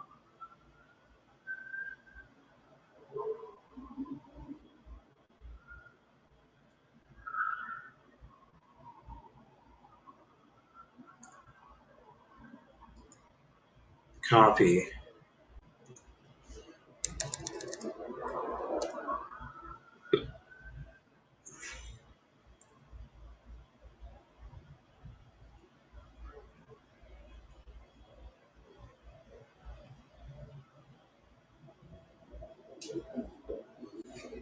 There is a space there. Okay, so let's try this again. 20 questions left in only 10 fucking minutes. Alrighty, so CD, enter. Alrighty, we're there. GREP space slash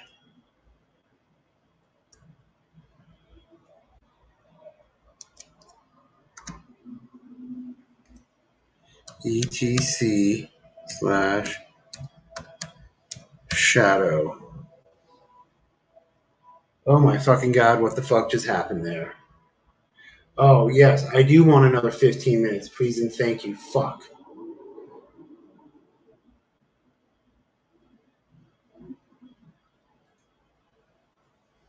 Okay, so space ETC.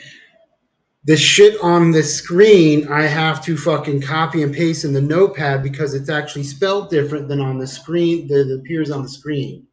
ETC slash shadow. Okay. Oh, no. Fuckery. God damn it. I misspelled it again. CD. Alrighty. So, grep space this, that slash, money sign, that, space, that slash, ETC slash, shadow. Hopefully that's correct now. Enter. There we fucking go, dude. Holy fucking shit. That. Oh my god, dude. Alrighty. Now we'll go with OPENSSL PASSWD dash SRT PASS1.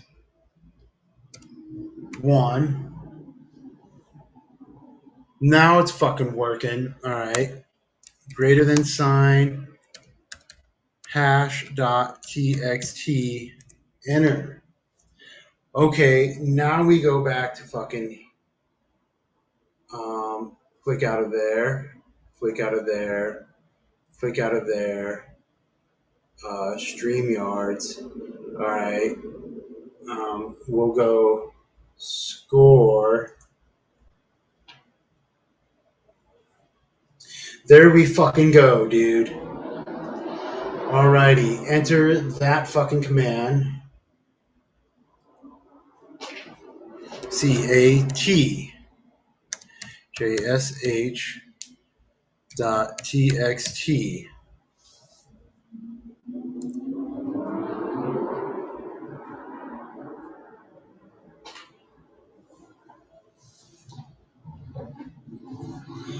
Notice that there is no value between the second and third dollar sign. Okay. This indicates the password hash is not salted, all right? The OpenSSL tool generates MD5 hashes by default. This is encoded in the hash output by the one value between the first $2 signs. There are other password hash options available by using parameters. For example, -5 uses SHA-256-6, SHA-512. Each different hashing algorithm may alter the hash presentation. For example, MD5 hashes don't have parameters, thus its output only contains the algorithm salt and hash. All right. Use John the Ripper to perform a brute force password crack. against the unsalted password hash by entering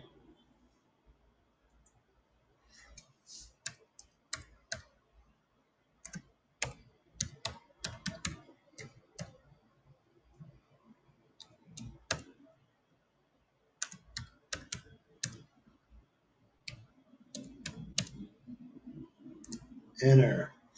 All right, created John. Warning, detected hash type MD5 crypt, but the string is also recognized as MD5 long.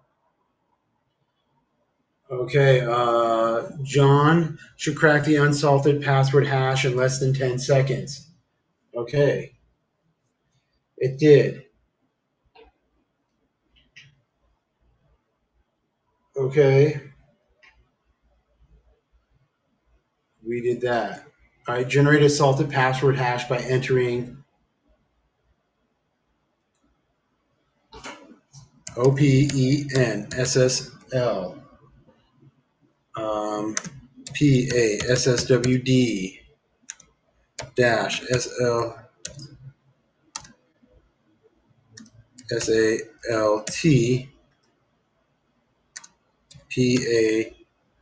PASS1.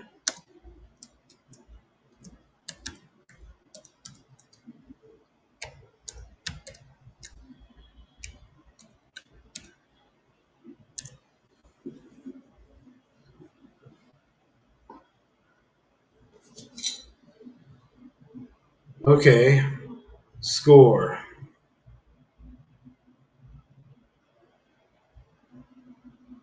Awesome. Enter cat salted hash dot text.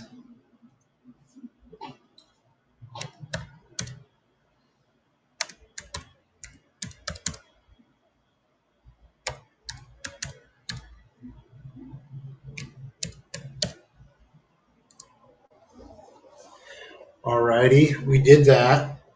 Notice the salt value of the salt is present between the second and third $sign. Yep, it does say salt right here. Second and third $sign right there. Alrighty. Use John the Ripper to perform a brute first password crack against a salted password hash by entering that command. So John dash incremental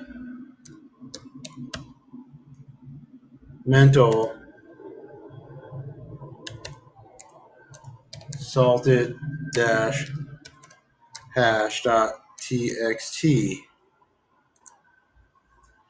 Okay, John should crack the salted hash in less than 10 seconds. A full Linux hash statement is present in the salted hash text. Therefore, John has provided the salt value, which allows a quick crack of the password. Alrighty. Remove the salt value from the file by entering that. Okay. Cat salted dash hash dot txt cd s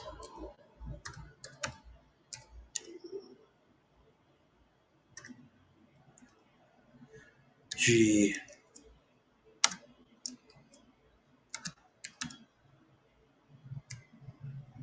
salt secret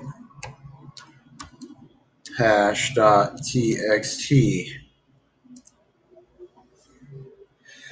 All right, hit the score button.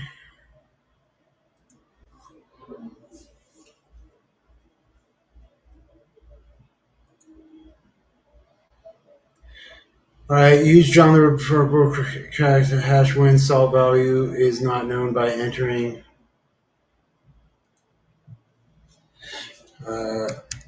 John dash incremental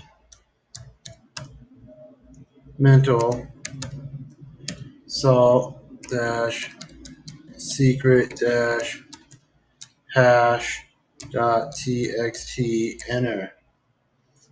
All right, John will take up to used to crack the salt password when it does not have knowledge of the salt value. This is because the hash is effectively produced from 9 characters instead of just 5 in the original password.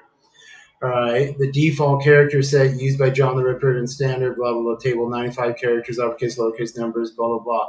Thus, with 4 salt characters, which could be any of the 95 character options, the original 5 character password pass 1, which took 10 seconds or less to crack.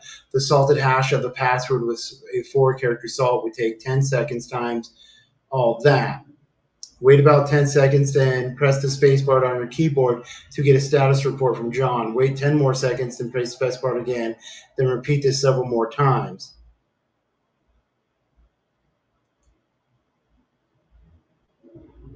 All right. We'll run 2 OPM threads, press Q or Control C to abort. Almost any other key for status. All right. Status. Okay. Wait 10 seconds. 1, 1002, 1003, 1004, 1005, 1006, 1007, 1008, 1009, 1010, 1000. Okay, so that's the new status. Alrighty.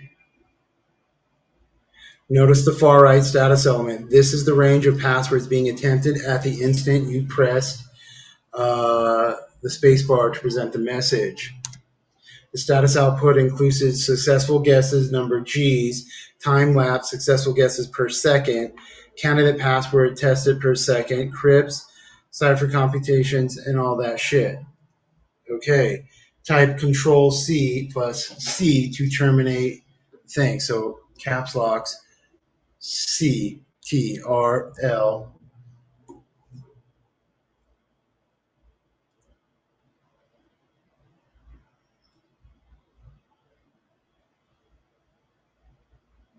Oh, Control C.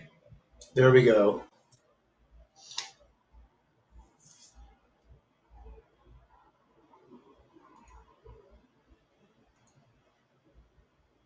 Confirm that you viewed Linux accounts, all the passwords. Yeah, it took fucking forever. Alrighty, each assistant lab ends with a set of comprehensive questions. Answer these to ensure that you recognize the importance of the activity steps and the uses of the information you learn. One, though, the most important thing I learned today, copy these commands and paste them into a fucking notepad so I can read what they say without trying to guess it. Because Notepad puts it in straight English, dude. None of this fucking bullshit. All right. What is the purpose of calculating a hash of files? Blocking disclosure, detecting integrity violations. Detecting integrity violations. Score. What is the benefit of salting password hashes? Reduces upsign and time? No. Erases enrollment complexity? No. Increases resistance to brute force attack? Yes. Score. What is the primary reason to avoid the use of MD5? Its algorithm is publicly viewable, easy of key discovery, risk of brute force attack. Nope. All right. Then its algorithm is publicly viewable. Nope. Ease of key discovery? No, it's this one. Propensity for collisions. Oh, that shit that they talked about earlier. Because if you're using the same one, the MD5 could give you the same one for 2 different files. The National Software Reference Library can be searched using file names and hashes for what types of files. Select all that apply. Application files, malware OS. Is Hacker Tools also on there? Okay, then Hacker Tools is also on there. It's all of them. Trick question. All right. When using the National Software Reference Library to search for suspicious file names, what information can be used to determine if there are file name collisions in the database? Select all that apply. File size, all of them, right? No. So we'll take off these. Take off file size. Okay, we'll just copy and select that. Copy. We'll go over here. paste, paste and go. Checking by the hash values associated what? You can determine file name collisions in the database by checking the hash values associated with each file. If two files have the same hash value, it indicates that the files are identical, even if they have different name sizes or attributes.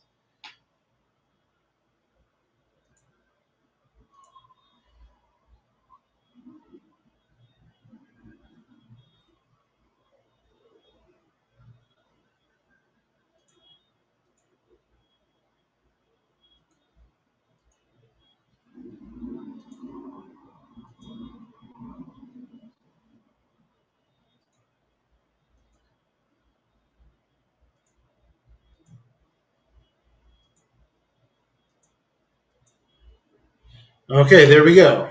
It took a lot of guessing there. So the file size, the hash values, and the product version. What information can be used to determine if there are file name collisions in the database? There we fucking go. It fucking took long enough. Alrighty.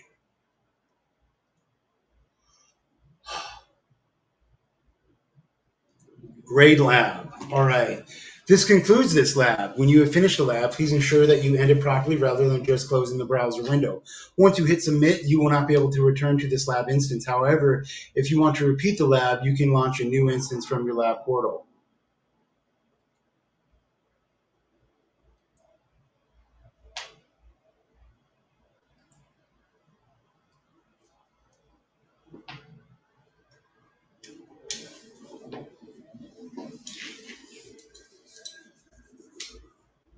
All righty. There we go. That only took 2 hours, yo. It's 12:30. It only took fucking 2 fucking hours, yo. Oh shit, nope. Um, um, cancel.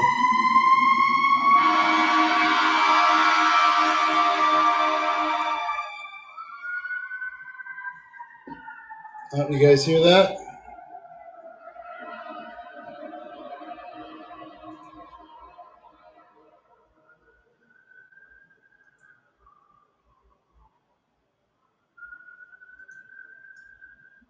Alrighty, so let's get out of here, get out of here, get out of here. Okay, we'll go here.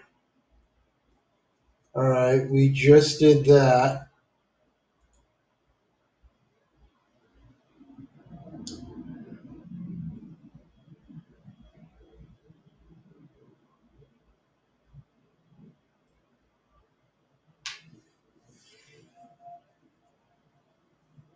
Well, we've got nothing better to do. Let's finish this, dude. In another hour, it'll be 1:30, and we might go out and see what's going on. Okay, lesson 3 summary. One knowledge point.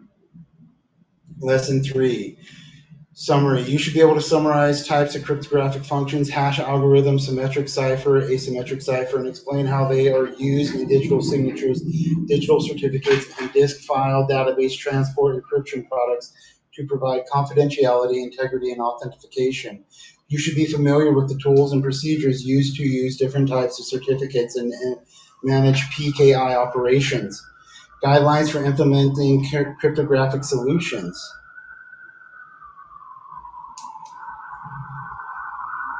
Follow these guidelines when you implement cryptographic solutions. Create policies to require the use of strong ciphers and key lengths, such as the following: asymmetric pair for signing, RSA 2048-bit or ECC 256-bit. Asymmetric key pair for key exchange.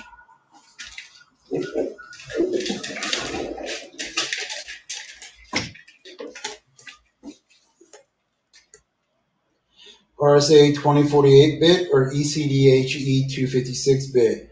Secret key, AES 128 or AES 256. Hashing, SHA 256 or SHA 512 with MD5 allowed for documented compatibility requirements. Determine whether to use a private certification authority or a third-party certificate, and take steps to ensure the security of any private root certification authority used. Determine certificate policies and types that meet the needs of users in business workflows, such as servers, machines, email user, and code signing certificate types. Ensure that the attribute fields are correctly configured when using certificates, taking special care to ensure that the SAN field lists domains, subdomains, and wildcard domains by which a server is accessed. Create policies and procedures for users and servers to submit CSRs, plus the identification, authentication, and authorization process to ensure certificates are only used to valid subjects, or only issued to valid subjects. Create policies and procedures for users and servers to submit CSRs, plus the identification, authentication, and authorization processes to ensure certificates are only issued to valid subjects. Set up procedures for managing keys and certificates, including revocation and backup escrow of keys, ideally using dedicated hardware crypto processors such as TPMs and HSMs.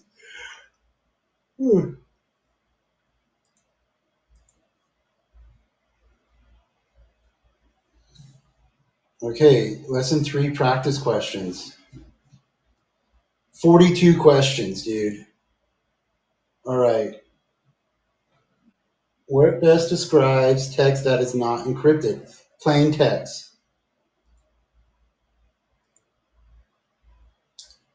Plain text refers to data that is not encrypted. An attacker can easily intercept data that is in plain text form. All ciphertext refers to data that went through an encryption algorithm. Creating ciphertext makes it less likely third parties to intercept and read. An algorithm refers to the operation that transforms plain text into ciphertext with cryptographic properties, also called a cipher. There are symmetrical, asymmetrical, and hash ciphertexts of algorithms. Cryptanalysis is the art of cracking encoded information. Attackers use cryptanalysis to find information that others are attempting to hide. All right. A coffee chain hired a marketing firm to set up a website that allows signups.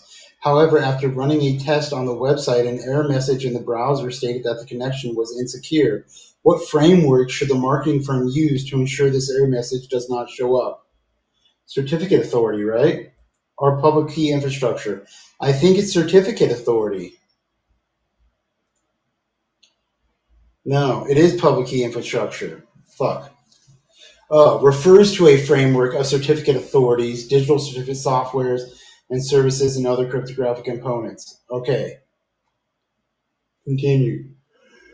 A chief executive officer pushed back against the Information Technology Department's proposal to set up disk encryption on all devices. What best describes why the CEO should approve the proposal instead of pushing back? Disk encryption protects stolen devices from data theft. Disk encryption slows down. No.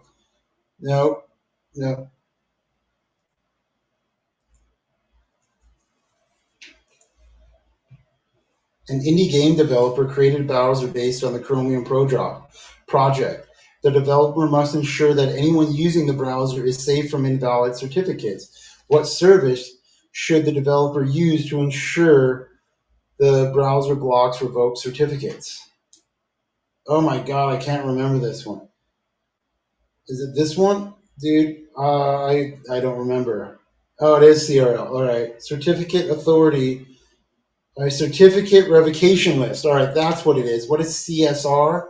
Certificate signing request. All right, yeah. If these were put out in their full wording, then I would have known, because a certificate revocation list blocks revoked certificates. All right, or to ensure that the browser blocks. Yeah. Okay, a news reporter received an anonymous message containing a potential Pulitzer Prize winning story. However, the anonymous sender requested that the reporter set up a communication system that enforced encryption before sending over details of the story. What is the anonymous sender trying to use? The reporter needs to show no. The anonymous sender is suspicious of the reporter. Encryption prevents the theft of intellectual property. Encryption allows for confidentiality. Bam. The purpose of encryption is to allow for confidentiality. It provides third parties from listening in and knowing what communication is occurring. Encryption is important for things like whistleblower reporting. A large certificate issuing company lost its reputation due to poor business practices. Its higher signing authority revoked the ability to issue new certificates, and browsers now show it as invalid. What describes the position that the company once had but has now lost?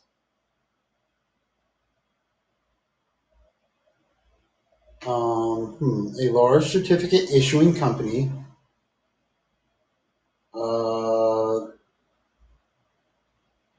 due to poor business, its higher signing authority revoked the ability to issue new. This one? Is it B? No, it's C. It's just regular certificate authority. All right, certificate authority is a server that guarantees subject identities by issuing signed digital certificate wrappers for the public keys. All righty. A security engineer investigates the impact of a recent breach in which a threat actor was able to exfiltrate company data.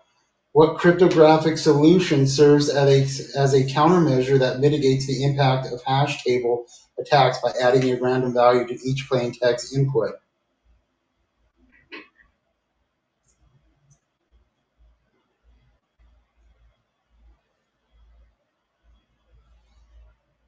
What cryptographic solution serves as a countermeasure? A security engineer investigates the impacts of a recent breach in which a threat actor was able to steal data. What cryptographic solution serves as a countermeasure that mitigates the impact of hash table attacks by adding a random value to each plain text input? That would be the salt.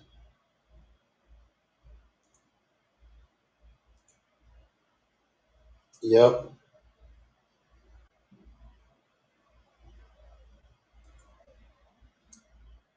What is the process used to encrypt and decrypt a message?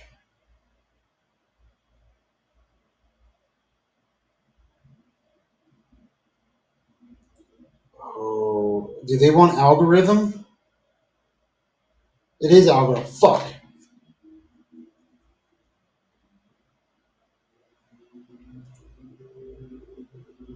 A small company needs to ensure it protects the SQL data against theft while in use. What type of encryption would best fit its needs?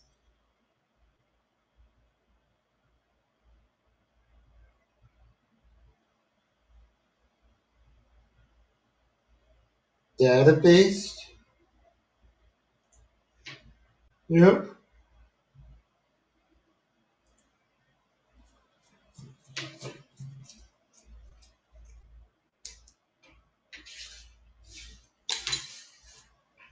A certificate authority had its issuing authority revoked and its certificates expired. How might those certificates still appear valid even though they should be on the certificate revocation list?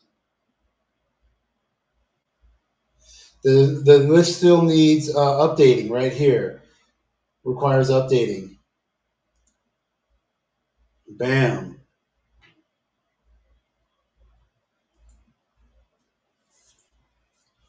After deploying a mobile device management system to all its computers, a company noticed a small subset failed to encrypt their hard drives.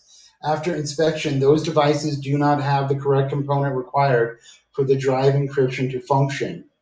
Which security component would the company need to install for the drive encryption to work?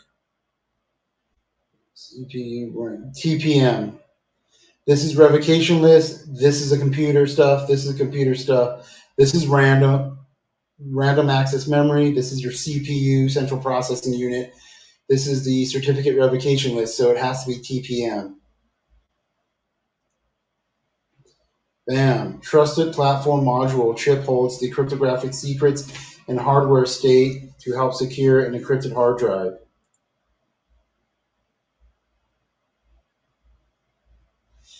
A sole proprietorship construction company contacted an information technology consultant for technical support for a computer issue.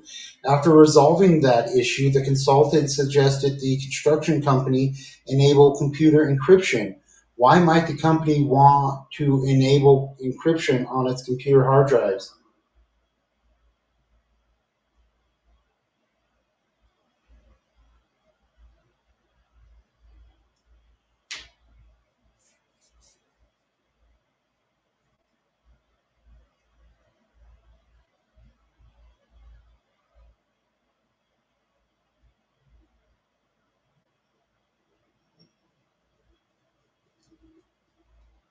This would be the only one I could think of. Yep, to prevent unauthorized access.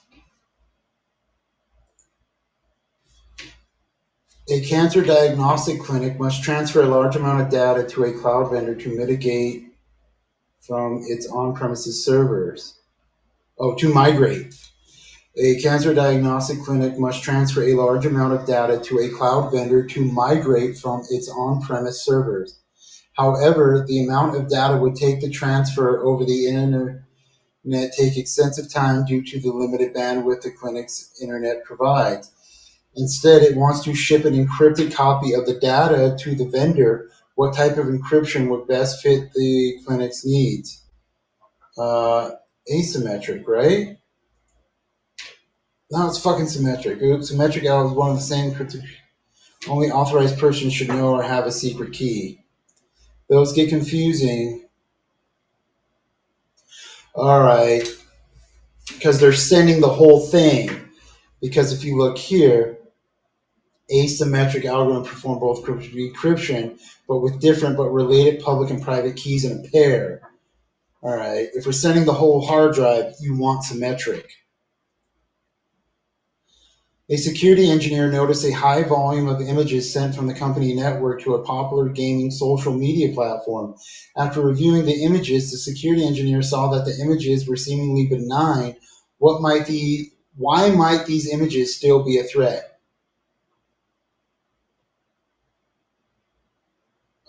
They can play in plain text?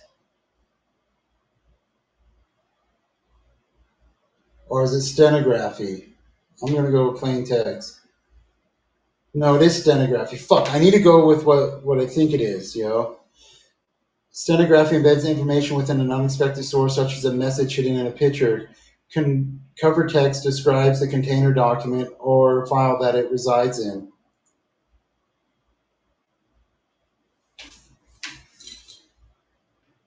A small development company just set up a web server and must ensure a secure customer connection. Regarding digital certificates, what is a file containing the information that the subject wants to use in the certificate, including its public key? Would that be the PKI? Because this is certificate revocation list, certificate authority.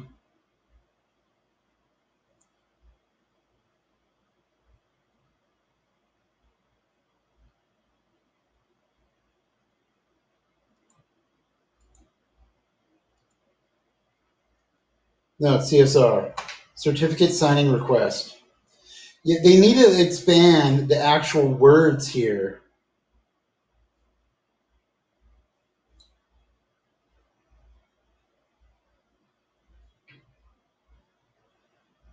Hmm.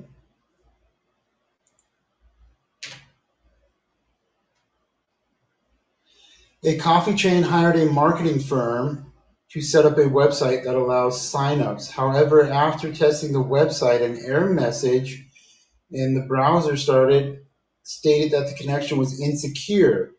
What should the marketing firm purchase and set up so that the page shows it is secure?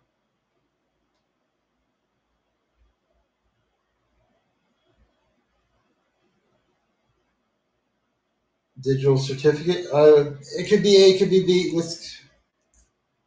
No, it's fucking A. I had it right the first time. Digital certificate signed to prove it came from a particular certificate authority. Alrighty. A consultancy recommended that a large construction company should encrypt its wireless network. Currently, the network is set to open and allows any device to connect to it, even employees' personal devices. What encryption product would help the company secure its wireless networks? WPA, Wi-Fi Protected Access. Bam.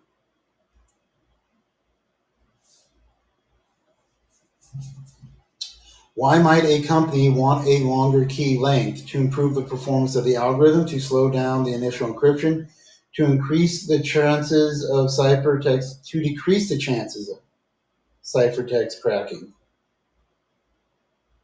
Increasing the length will improve the algorithm security by decreasing the chance of cracking the ciphertext. Furthermore, adding salting and hashing will greatly reduce the chances of malicious actors gaining access to the data.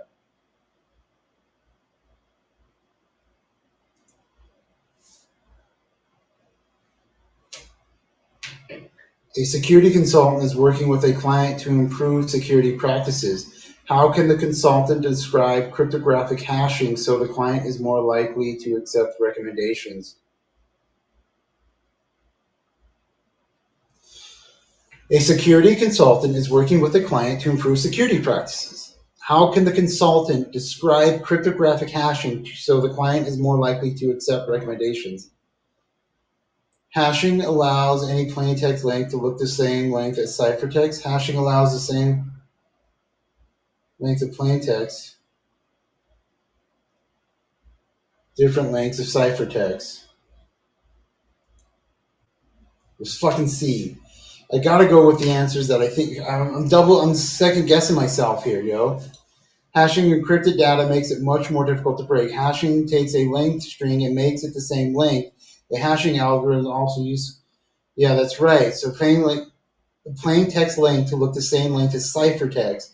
So that way, if somebody sees the initial and sees the thing, they don't know what's up.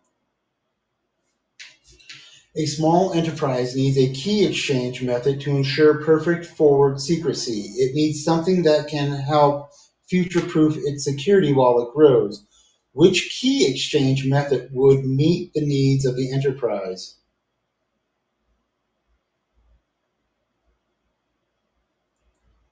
If it's not this, it's C. Bam, I did get it right.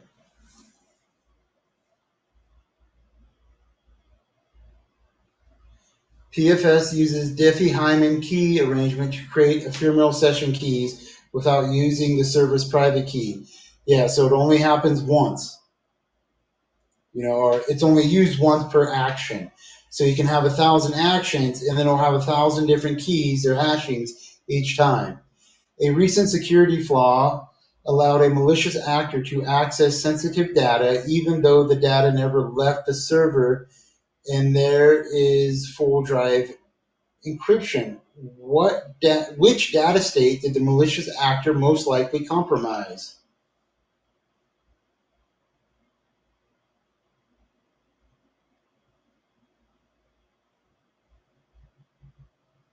At rest?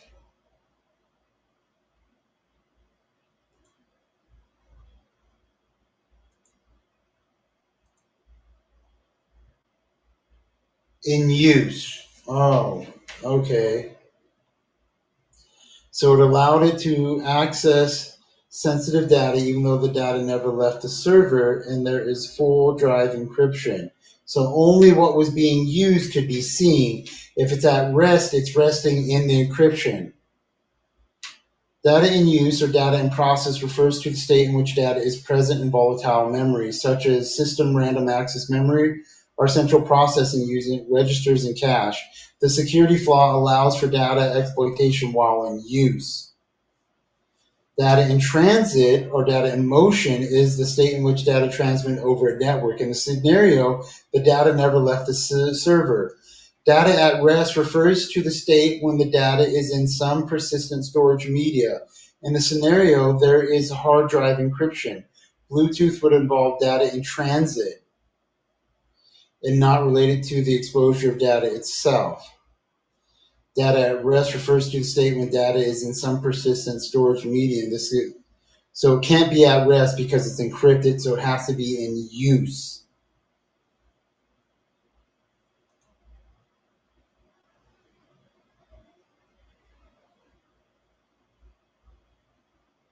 Alrighty.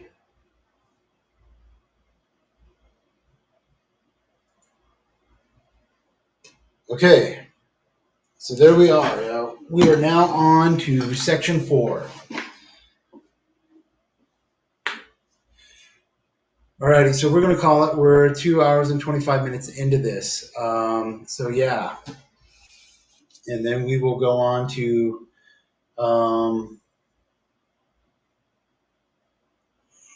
lesson 4 tomorrow.